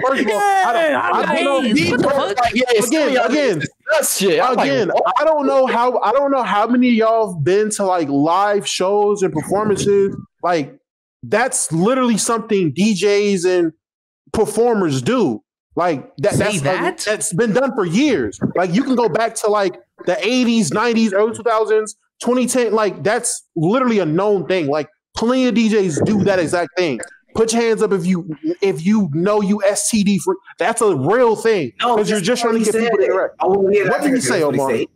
He said if you didn't show up today with HIV/AIDS, any of them deadly sexually transmitted disease that'll make you die and put your cell phone in the air. He said something about women, and then he said, "Fellas, if you ain't suck a nigga dick in the parking lot, put your cell phone in the air. Keep it fucking real." What's wrong with that? You don't. First of all, that's insensitive to HIV. You don't die. Oh my God, Jesus Christ! That's so wild. No. That's so wild. No. That might be TOS. No cap. My whole stance is why. Do we need to stop talking about this? I don't think that's wild. What? What's going on? It's not that wild, in my opinion. It's not that wild. No. It's wild. Is it TOS? I don't think it's TOS. I was just saying as a phrase. My fault. But I think. First of all, that's not how any sexually transmitted disease works. Also, if you have a sexually transmitted disease, I guess you don't deserve to put your hand in the air. And also, if you're gay, you don't deserve to put your hands in the air. That's why it's a L crowd doubling and then tripling, then doubling and tripling down on that throughout the week with Black culture and stuff like that. That's wild. Yeah, I'm not with that. Yeah. I definitely am not with that shit. I'm not unprovoked coming in saying, "Man, times are changing. You can't just slander people with STDs anymore." That's wild. I don't understand that. because they can't. And they felt the need to say like, and Lil Nas X can do whatever he wants. Lil Nas X wasn't even that role. Boozy, y'all got it. Boozy's tripping. The Boozy shit with Lil Nas X is wild. Boozy made 6 IG lives about it. It had nothing to do. Yeah, that shit was wild. But them saying, "Oh, times have changed," that's strictly because that's a normal thing in hip hop. Like, what's it called? Academics broke it down best on his stream. Like, that is something a lot of known DJs did at their shows. They would say shit DJ like, Envy? "Put your hands up if you STD free. Put your hands up if you or say shit along that lines. That is something that's always been done. That's a normal thing in hip hop. If it's normal, it's weird. That's fucking weird. Yeah, even if it's normalized, as someone who doesn't have an allegiance in the situation, even if it's normalized, that doesn't change the legitimacy. I just don't see what's so wild. Maybe I'm just a backwards ass motherfucker. I don't see what's so crazy about it. It's wording. You don't die from STDs in 2 to 3 weeks, dog. You just don't. That's that stigma. It's again. He was over. Listen. Like you said earlier, you over exaggerate. That's that stigma that they had back in the 80s, where we can't touch Magic because he's gonna pass HIV to us and we're gonna die. Karl Malone said, "I thought Magic would like shrivel up and die." Right? It's nothing like that. You know what Karl Malone said? I thought Magic would shrivel up. No. I know about Karl Malone and them not wanting to touch Magic because that's totally different than just being stupid and trying to be over exaggerative, saying, "Oh, if you don't got some shit, you're gonna die within 2." I mean, honestly, again, maybe I don't know. Maybe I'm just a backward ass nigga stuck in the past. I didn't see what was so wrong with it. I don't see the problem. Only thing I see wrong with it is, and I've been saying in the background for a while, but one is still why. Why did you say that? Like you get your crowd hype, cool. You say if you ain't got HIV/AIDS, you're out. All right, weird one, but cool. You say if your pussy wet like water, okay, cool. Solid. Why was you like, yeah, if you don't suck dick, put your hands in the air? I'm like, what? He could have literally just said, lights up. You see what I'm saying? It's not like why that phrase, dog? And then the DJ, and then this one part that killed me. What's the problem? And this the part that killed me. The DJ in the background stamping the shit in the back killed me. Yeah, some of y'all niggas y'all niggas be sus as hell out here. Now the DJ, that was listen. The DJ was wild. I ain't gonna lie. The DJ was wild. He added 10 on it. He threw that little sprinkle. The DJ was wild. It was funny. The DJ didn't even let him finish. He was like, hey, some of y'all. Let him talk real quick. Some of y'all need to keep it real. Hold on. That nigga the baby said, put your phones up if you ain't out here sucking dick in the parking lot. Yeah, y'all niggas be out here sucking tail. Sucking tail in the parking lot sucking dick. Why did he do that? That's my whole stance. It's like, if you think it was offensive or not, you know what? Whatever. Me personally, I ain't saying no dumb shit like that. You know what? You know the culture nowadays. Shut the fuck up. But at the end of the day, why did you do that? That's my big stance. Why the fuck did he do that?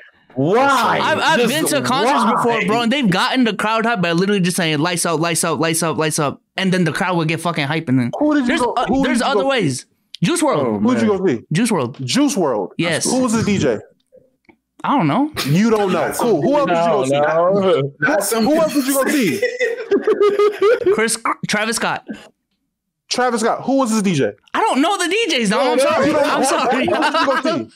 Who else did you go see? Chris Brown. I don't know the baby's DJ. Chris Brown. First of all, Chris Brown is a singing ass nigga. That's way different. All I'm saying is, I don't know. Again, like I said, maybe I'm an insensitive motherfucker. It's not even maybe. I am insensitive. So when I heard the initial comments on stage, I was like, this is what niggas is tripping for. Now, after that, the shit he was saying on Twitter and all that shit, I was like, all right, this nigga's tripping. I agree with that. But the initial shit he said on stage, yes, it was dumb. But again, I'm like, all right, it's dumb, but I don't get why niggas are so mad. Like, I don't see what's the point of being so mad. It was a red flag. It was like, what? I don't think. Well, you know, the festivals have a brand to protect, so it was like. And imagine if you was a gay baby fan. Imagine if you was a nigga that sucked dick in the parking lot. Okay, don't put your goddamn phone up, nigga. You suck dick. Like, I don't get it. I got this tweet pulled up right now. It says, "All the baby had to do was say, if you're having a good time, let me hear you scream." Right, that's what I'm saying, bro. You out there was insane, bro.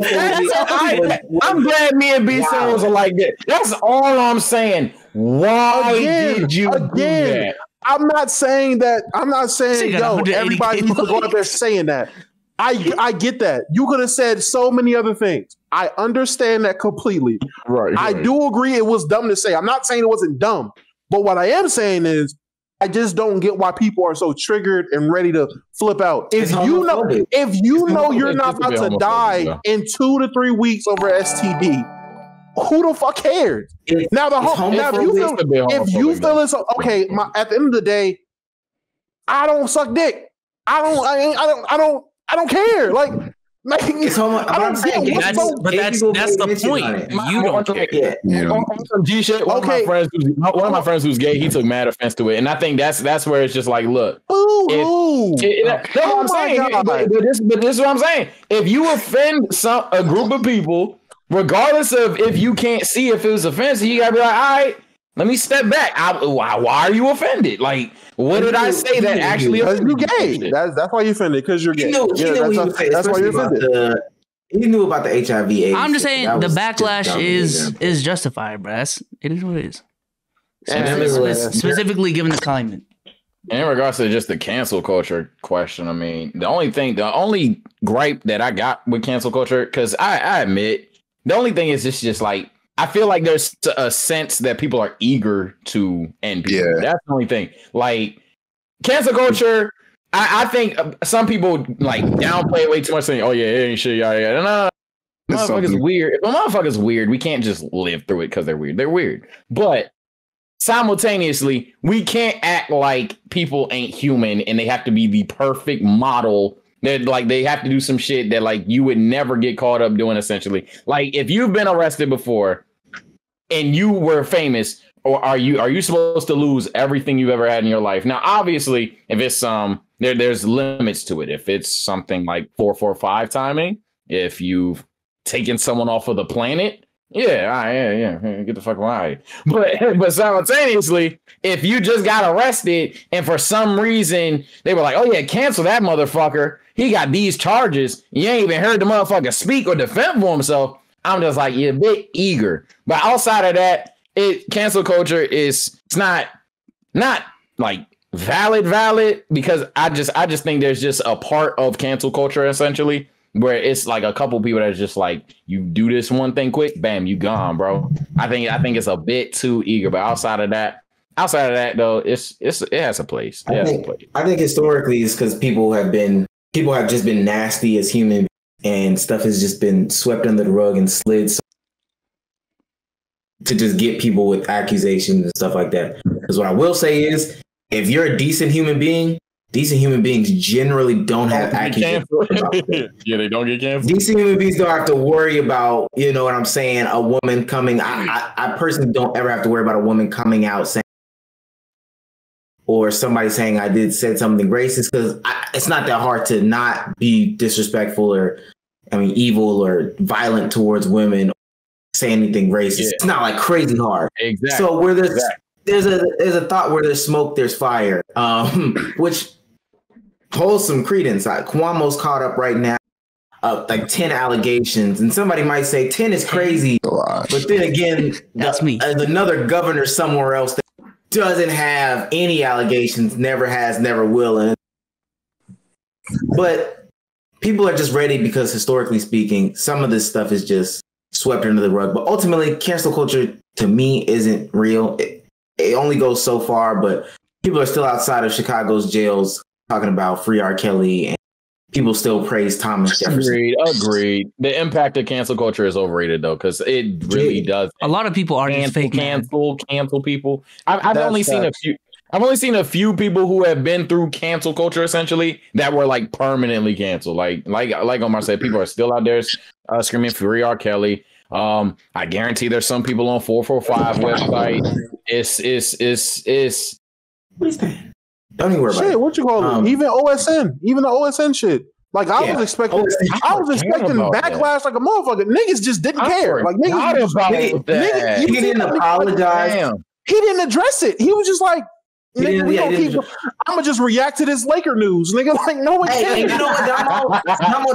That's a good point though. Really forgot about that.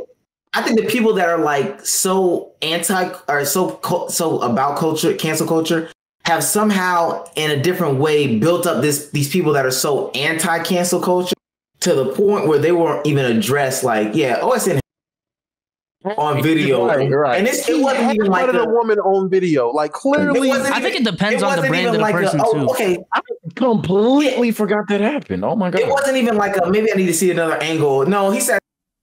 He straight bop, and it kept getting in her face like a dog. When I seen it, I heard about it. I was like, no, not OSN, because I'm a fan. Yeah. I didn't want to believe it, so I'm like, maybe it's not that bad. I looked at it, I was like, oh fuck, it's a wrap for this nigga. No one cared. That's the fucked up part. It be everybody's biggest fan, it'd be everybody's favorite artist and shit like that. And when it happens to be that person canceling your guy. Like if J. Cole was a weirdo, I'm a J. Cole fan. I'm willing. I have the willpower to do it, even though I'd be like in the cut, like, what the fuck? J. Cole couldn't do something like he couldn't do something super crazy. He do something super crazy, yeah, it's a wrap. But if J. Cole made a homophobic fucking quote, I'm gonna be like, hey, that's tough, my nigga. I still go to places that play R. Kelly. I go to places that play R. Kelly. And they be back there like this, and I'll be like, all right, y'all are wild. But get Miracle Man up out. Yeah, that is wild, bro. Yeah. I ain't gonna lie to you. The R. Kelly stuff. How many old where we can't be like, don't fuck with them at all? Like, really, we can't. It's wild to see how many of our like parents. Oh damn, he kicked Cardiac. I don't think so. And then Cartier gone. Oh damn, Cartier said he had enough of this shit. But it's crazy how many of like our people, like older generations, literally, like you legit see them not giving a fuck about R. Kelly's situation. Like them niggas is just like, hey, I don't know about none of that shit. I'm just going step. Like, I ain't gonna know none of that shit. My thing is, Damo, in the place that I go to, it's a restaurant. They don't even play like R. Kelly's Step in the Name of Love, which is like just literally talking about nobody. He's playing songs off of the albums that are dedicated to some of the young girls. Yeah, Leah. And I'm like, I don't see nothing wrong. Like going back and listening to some of that shit, I'm like, I remember listening to this when I was a kid. Y'all knew what he was saying. This is not okay. And listen, canceling that fucking weirdo, cool. Canceling EDP, all for it. That type of shit. Throw them niggas under the prison. Like that's wild weirdo activity. I don't even mean to smile about R. Kelly. I ain't even gonna lie. It's just funny how much people like. It's not funny. It's not funny at all. Like the shit he did was very fucked up. It's just like you said. It's wild how it's so much of a cancel culture that has created this non-cancel culture that rides so hard that they're just like, you know what? I don't give a fuck what he did. We're not about to cancel him because I'm sick of niggas getting canceled. It's at that point now. It's like the anti-Me niggas. Hey, you put that shit on their head. The anti-Me people are. Yo, I swear. You know what's crazy? Nigga, I was on Locker Room when fucking the Deshaun Watson shit came out, right? And I felt like, damn, am I an anti-Me Too nigga? Because like the shit came out. And everybody was like, you know how locker room was at that time. Niggas was just going at him, just destroy him, put him in jail. I'm like, wait, can we just see can we wait for it? Can we hear anything first? Oh, you just gonna defend him because he's a man. I'm like, wait a minute, am I anti-Me Too? I just want to hear some facts first. No, I just don't think we should just blindly rage at people. But I'm like, damn, I'm not anti-Me Too. I'm just. Can we get facts? We can't just go around, he did it. Okay, he did it. Like, no, let's not do that. But it's really niggas out there like that. Like, it's like, oh, bruh, she lying all the time. The woman is lying. Like, 100% of the time. That shit happened how long ago? 3 months ago? Bitch, you lying. Why you wait 3 months? Like, niggas like that are wild. Like, that's wild. I'll give a true story because we got a new sub. So I know you got a question, but I'm going to just give this quick true story. In my area, there was a Twitter account. It was a very serious one. It was very good for the DMV at first. It was about exposing dudes that were out there doing shit to women, like whether it's trafficking, R-word, any of that shit. They was like on timing with that. They would have a girl anonymously DM them, get right type shit. Slowly but surely, though, human nature happened and false narratives, false stories, and straight up fake accusations altogether started going to that page. More day by day, you've seen damn near entire squads. You've seen like people that you used to know personally, and you're like, yo, what the fuck? Like, this is you. And then they'd be like, what the fuck? That's me. like slowly but surely, you started to get controversy of whether it was authentic or not. And then the longer it went by, the less and less credible it became. And then it really raised the fucked up question. Are these people scared to cancel their friends? Or is motherfuckers lying? And that's where it really got toxic. The page fucking just deleted itself at that point because it lost all credibility. No matter what happened, the dude wasn't gonna get canceled because either that's not my dog, he ain't do it, even if he did it, or that's my dog, he ain't do it because he actually ain't do it. He not built like that. So that's a deeper conversation that I won't worry to. Yeah. That's a great one. But CMB, you had a question? Yeah, I did. Was good, bro. I don't think I've ever heard you before. I've never heard his voice. Never heard. I didn't expect that voice. Hey, bro, you see what you didn't expect that? I be these chat niggas. I be trying to tell y'all. Leave my man CMB alone. It's crazy, but when you hear, bro. That's former CNB, bro. Chill. Yo, he cared us for months, bro. What up, bro? Mickey Mouse voice. It's all good. Cardiac.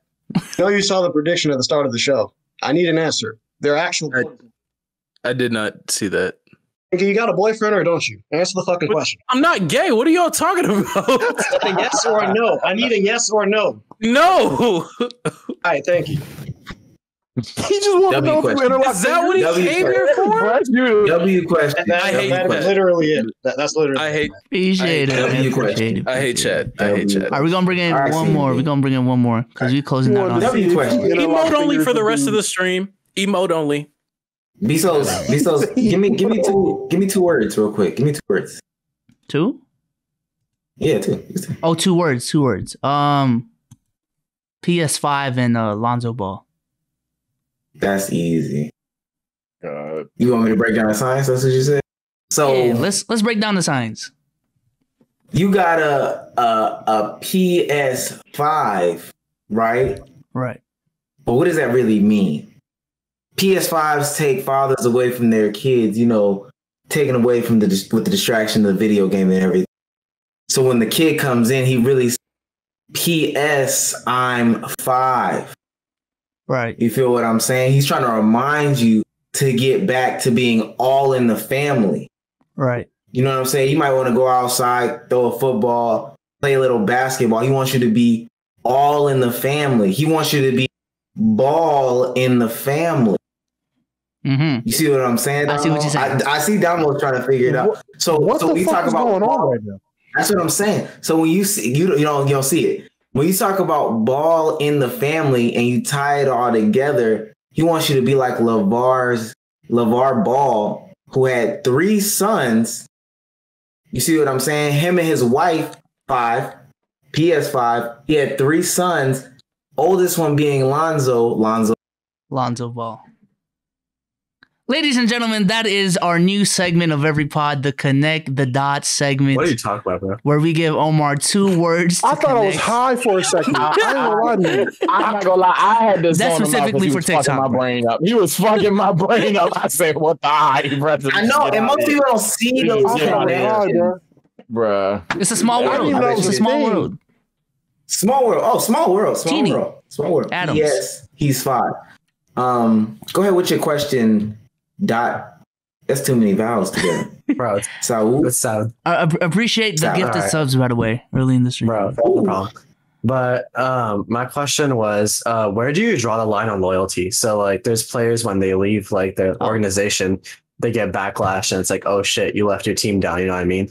But then there's, like, people who are like Dame or, like, Joel, where they're kind of, like, shitty situations. But would you be, like, after a few years, they can leave and because, like, they worked hard for the organization? Or is it okay for like younger players to just like, if they're in like a bad organization like the Magic or something, can they just like up and go? Like, what do you guys think about that? I think loyalty is something. Loyalty is something that can only raise, I guess your status in the NBA. Like with Giannis, the fact that he stayed and won a championship, that helped his case for being the best player and his legacy out a lot.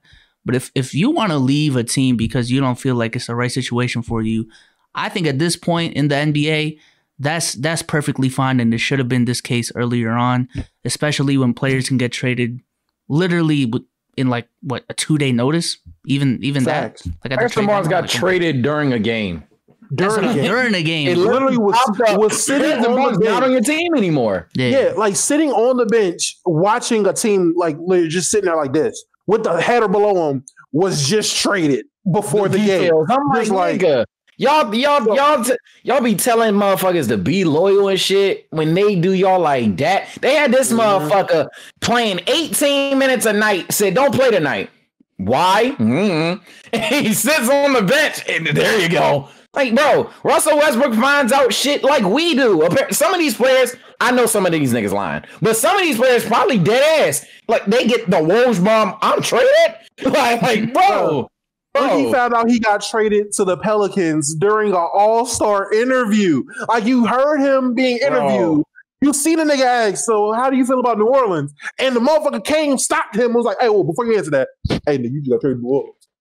Hey, man, I guess I like New Orleans. I'm like, they're not lying, because if you listen to a bunch of the older players interview stuff like that, yeah, I said very few. I said very few. My bad. If I didn't say very few, if I said something, very few players like they claim that they basically find out, like they could be in a restaurant or a hotel and ticker on ESPN, is telling them, or somebody called, yo, bro, I hope you like Utah. And he's like, oh, shit. What you mean? But ultimately, in my opinion, to me, it's like, I don't understand why people think that the NBA is different than any other profession.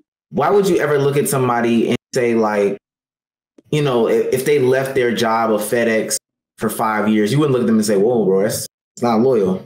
I don't know what's wrong with you. I know they're not paying you or whatever. But that's dumb. You're not a loyal guy. You're not a real guy. You wouldn't say that to anyone. So if I don't know, if Mo Bamba's not happy in Orlando, and that's the other thing too, it's only applicable. If Terrence Ross left tomorrow, are we saying that he's not a loyal guy? And we don't care. I'm gonna say I don't care.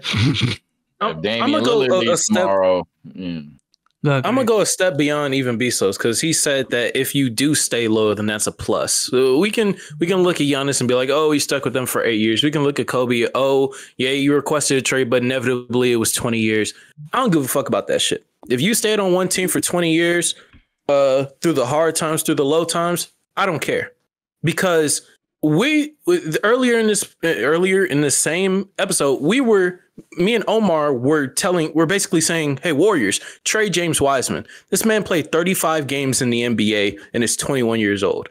Teams will do that. Teams have done that. So when a team is going to do that, and if someone decides to be loyal, that's not extra points to me, because regardless, either you're gonna have the gumption and guts to stay with the team during their low periods, or B, you're gonna have the gumption and guts to walk away from a good situation and go to a great one, or deal with all these contracts or deal with all these recruitments. So either way, you're gonna have to deal with trials and tribulations. It may not be on the court, it may not be going 10-72. But it's still trials. It's still hardships. So for me, it's all on a blank slate. Loyalty don't mean shit. It's a business. Millions of dollars are at stake. And for these franchises, potentially billions. So I just want to say, dang. I just want to say, one, that was a really good point. No cap. But two, like the opposite end of the spectrum. You got the Kevin Durant situation, right? My whole thing that I just thought of on the fly, it's kind of cap. Like the loyalty shit. Like people were swearing KD has these 2 rings that are like damn near don't count. Yada yada yada. KD's still in your top 15 all time. There's still people saying Kevin Durant's the best player in the world. There's still people saying Kevin Durant's the greatest scorer of our generation. Regardless of all those fraud rings, KD's a bitch. Fuck him, all that shit. People still recognize the greatness of what he did. Now, if Kevin Durant was never a champion, as much as you're saying those rings already don't count to you, if Kevin Durant had never won a championship, you would hold that against him. He won 2. You credit those 2 for him. But I think the problem with KD wasn't the loyalty, though. It was more so the people that have a problem with him was more so the fact that he joined the Warriors. It wasn't the fact that he left OKC. No. That's a separate argument. I'm saying the fact that there's that they feel like players have to be loyal and they can't just go where they gotta go. Okay. I'm putting in a situation where any player can go wherever the fuck they want to go. Because at the end of the day, we can act like we going to judge him for it, but you're really not. Because Kevin Durant, I mean, you may not fuck with him, but in terms of legacy, how much do you really hold back Kevin Durant because his Tom does a lot? Nigga, what? He is still in 2016 in my eyes. He ain't shit. He is still 2016. Ain't won a ring. Ain't shit. KD. Like, what are we talking about? His rings mean what? Anthony Davis and LeBron got rings with goddamn Mickey Mouse on them that mean more than his goddamn rings. I'm gonna just be honest. Not a lot of people.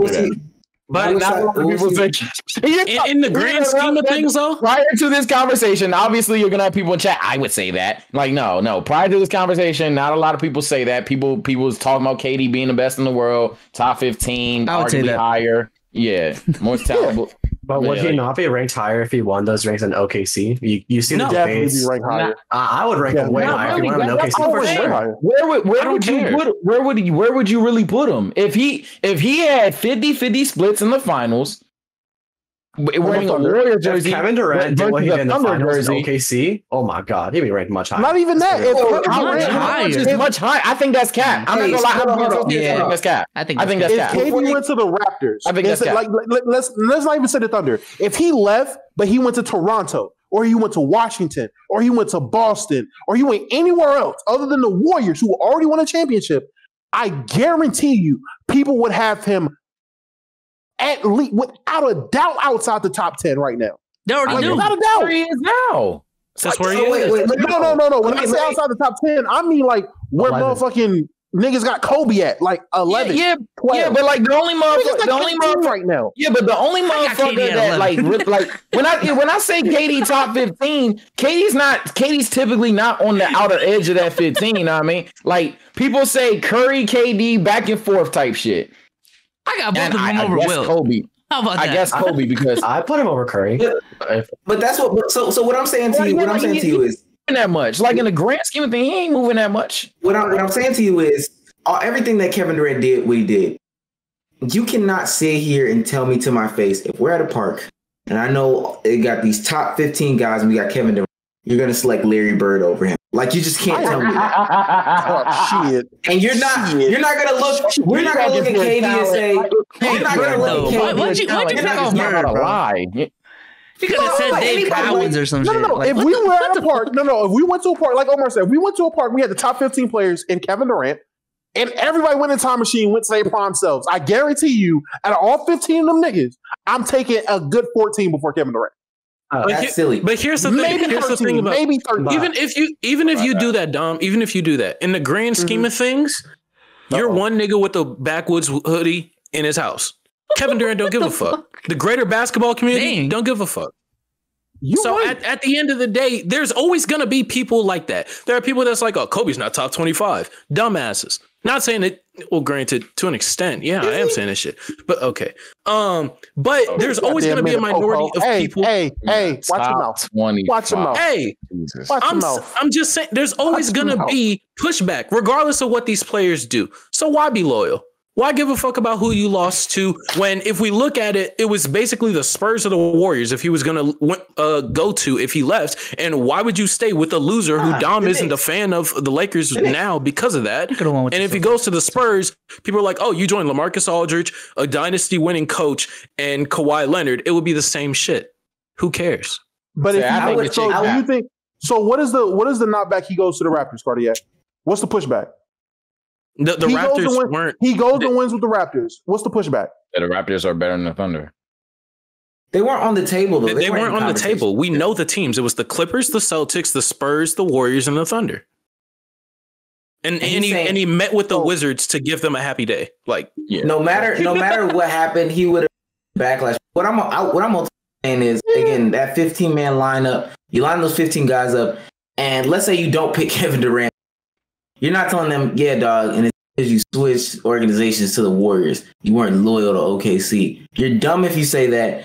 If you're talking talent for talent, and you're dumb if you tell him, yeah, bro, even though I know you're leaps and bounds better than beer drinking Larry Bird, I'm not picking you up. You know why? Why Larry Bird? Because you left Russ. Shut the fuck up. Yeah, them niggas are weird. I don't know who's saying that. Them some weird ass niggas saying that. I agree with you, Omar. Niggas are wild for saying that one.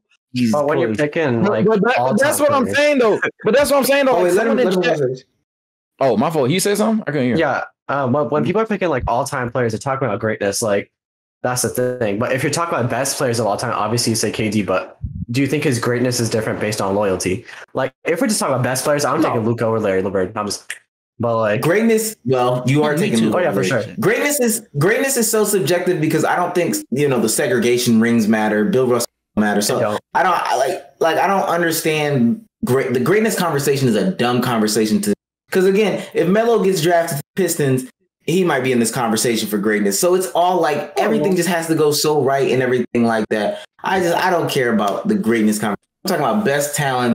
If we lining up 15 or whatever, I'm not picking somebody who wears Converses over, Kevin freaking Durant. Like, if you wear Converses, unless your name is Magic Johnson, I'm not picking you over Kevin Durant. Why'd you pick Magic Johnson? Asked plenty of times in Converse. I'm about to say what? That's different. Magic Johnson is different. They got the same. They not have the same amount of Larry Bird is a bitch, bro. They Larry do Bird not have is the a bitch. same I ain't amount. gonna. They don't have the same rings. They don't have the same rings. That's racist. That was just racist. We think Luka is better. No, the best white player. My favorite player is white. Yeah, Luka. The best player I've ever seen is white. That's not racist. Jesus was. Wait, is KD in your top 10 then? I'm just. If we're talking about pure talents, yeah, probably, yeah. And then T-Mac, right? Yeah. I'm like a what's it called? A ball don't stop. I got Kobe at 1. You know what? Oh man, he's 2 after Luka. You get that.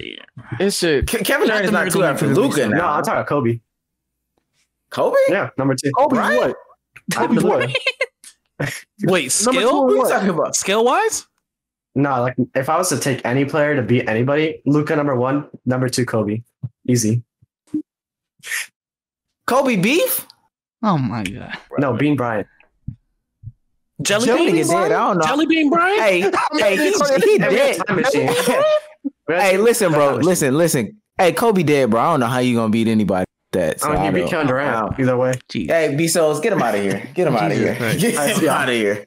Hey, dog. I did that. Say what you got to say. I did that. I'm about to get the baby dog. About to get the baby up on out of here, bro. Oh my god. Hey, it's just some dumbass comment in the chat. After that, I don't want to follow up. but it was just some stupid comment in the chat. I'm sorry to be the boring guy of the group, but I'm just like, bro, it's cap. It's just cap. Some motherfucker said if KD had won in OKC, they'd consider him top 10, if not 5. No, you wouldn't. You would not say Kevin Durant is better than Magic Johnson, MJ, whoever the fuck in your 5. No, you wouldn't, bro. That stuff doesn't change. That is an unbelievable amount of cap. That's what I'm saying. That's why I said, like, I'm never going to be able to play NBA Xenoverse and see what the narratives will be. But it's an unbelievable amount of cap based off of where Kevin Durant would win. Like, it would move it a little bit. It moves it the amount where if 1 and 2 are really close to LeBron and MJ, and LeBron has a 3-1 lead against a 73-win team, yeah, he might now go to 1. But it's nothing where a guy like Kevin Durant, who has yet to even win like 4 or 5 rings type shit, is now going to be in your top 5 because he did it for the Thunder. Yay. Like, bro. No, you're lying. You're just lying. Ain't it crazy how LeBron single-handed? That's what Omar said. Like, it just like no. Ain't it crazy how? Ain't it crazy how? No, Dom, I'm ignoring the fuck out of that shit. No. Ain't it crazy? Ain't it crazy how LeBron single-handedly beat a 73-9 team? Anyway, with that being said, this is episode 69, Damo, of the Let's Keep It a Buck podcast. My lovely co-host, I got Cardiac here. Listen, this is a special subscriber event. If you are a cross-platform subscriber, this could be you one day, sitting up here co-hosting. You might not be as dark-skinned, but you'll be able to. Okay. We really appreciate Cardiac. Why did Damo keep going? Why does Damo keep leaving? The fifth Raikage himself, man. That's what I'm saying. Cardiac is even in the post-pod shows that are hosted on Green. Like, this is the guy right here. How does it? It feels good to be the guy, right? The guy. Feels very good. Anyway, Benjamin Souls, say goodbye to the people. I hate that you called me that, bro. They were roasting my jump shot earlier, calling it a combo of Ben Simmons and Cash Nasty, bro. I hate you. This nigga Dom left again. 50-50 blend. They said my jump shot was a 50-50 blend of Cash and Ben Simmons, bro. That shit had me dead, bro. Go ahead. We're gonna get you right. Go ahead. Sub up to the Twitch. Y'all done murdered my dog, bro. YouTube. We gonna catch you Sunday. I'm not sure if I'll be here. I'll see. But it's for a good cause and it's for the pod. Don't worry about it. But wait, if you here, I'm trying to be where you at Sunday. How about what if I said that? I don't think they got enough chairs, bro. Okay. I don't think they got enough chairs. I mean, don't worry about that. I can make something happen. Don't worry to be sitting on the floor. Niggas said they made an AMP day out here, man. I'd be anywhere. Sage, say goodbye to the people. All right, bye. I'm tired, bro. Damn. I'm done. Cardiac, say goodbye to the people. Look. This was a great episode. I bet y'all better sub up. That's all I'm gonna say. And Damo, this has been your mom's favorite midnight snack. We'll be back. We'll be back Sunday. What's funny? We'll be back Sunday. Hey, and we're gonna see y'all Sunday. That's 2 E's, that's 2 Z's when you spell out Meezy, man. But we out of here.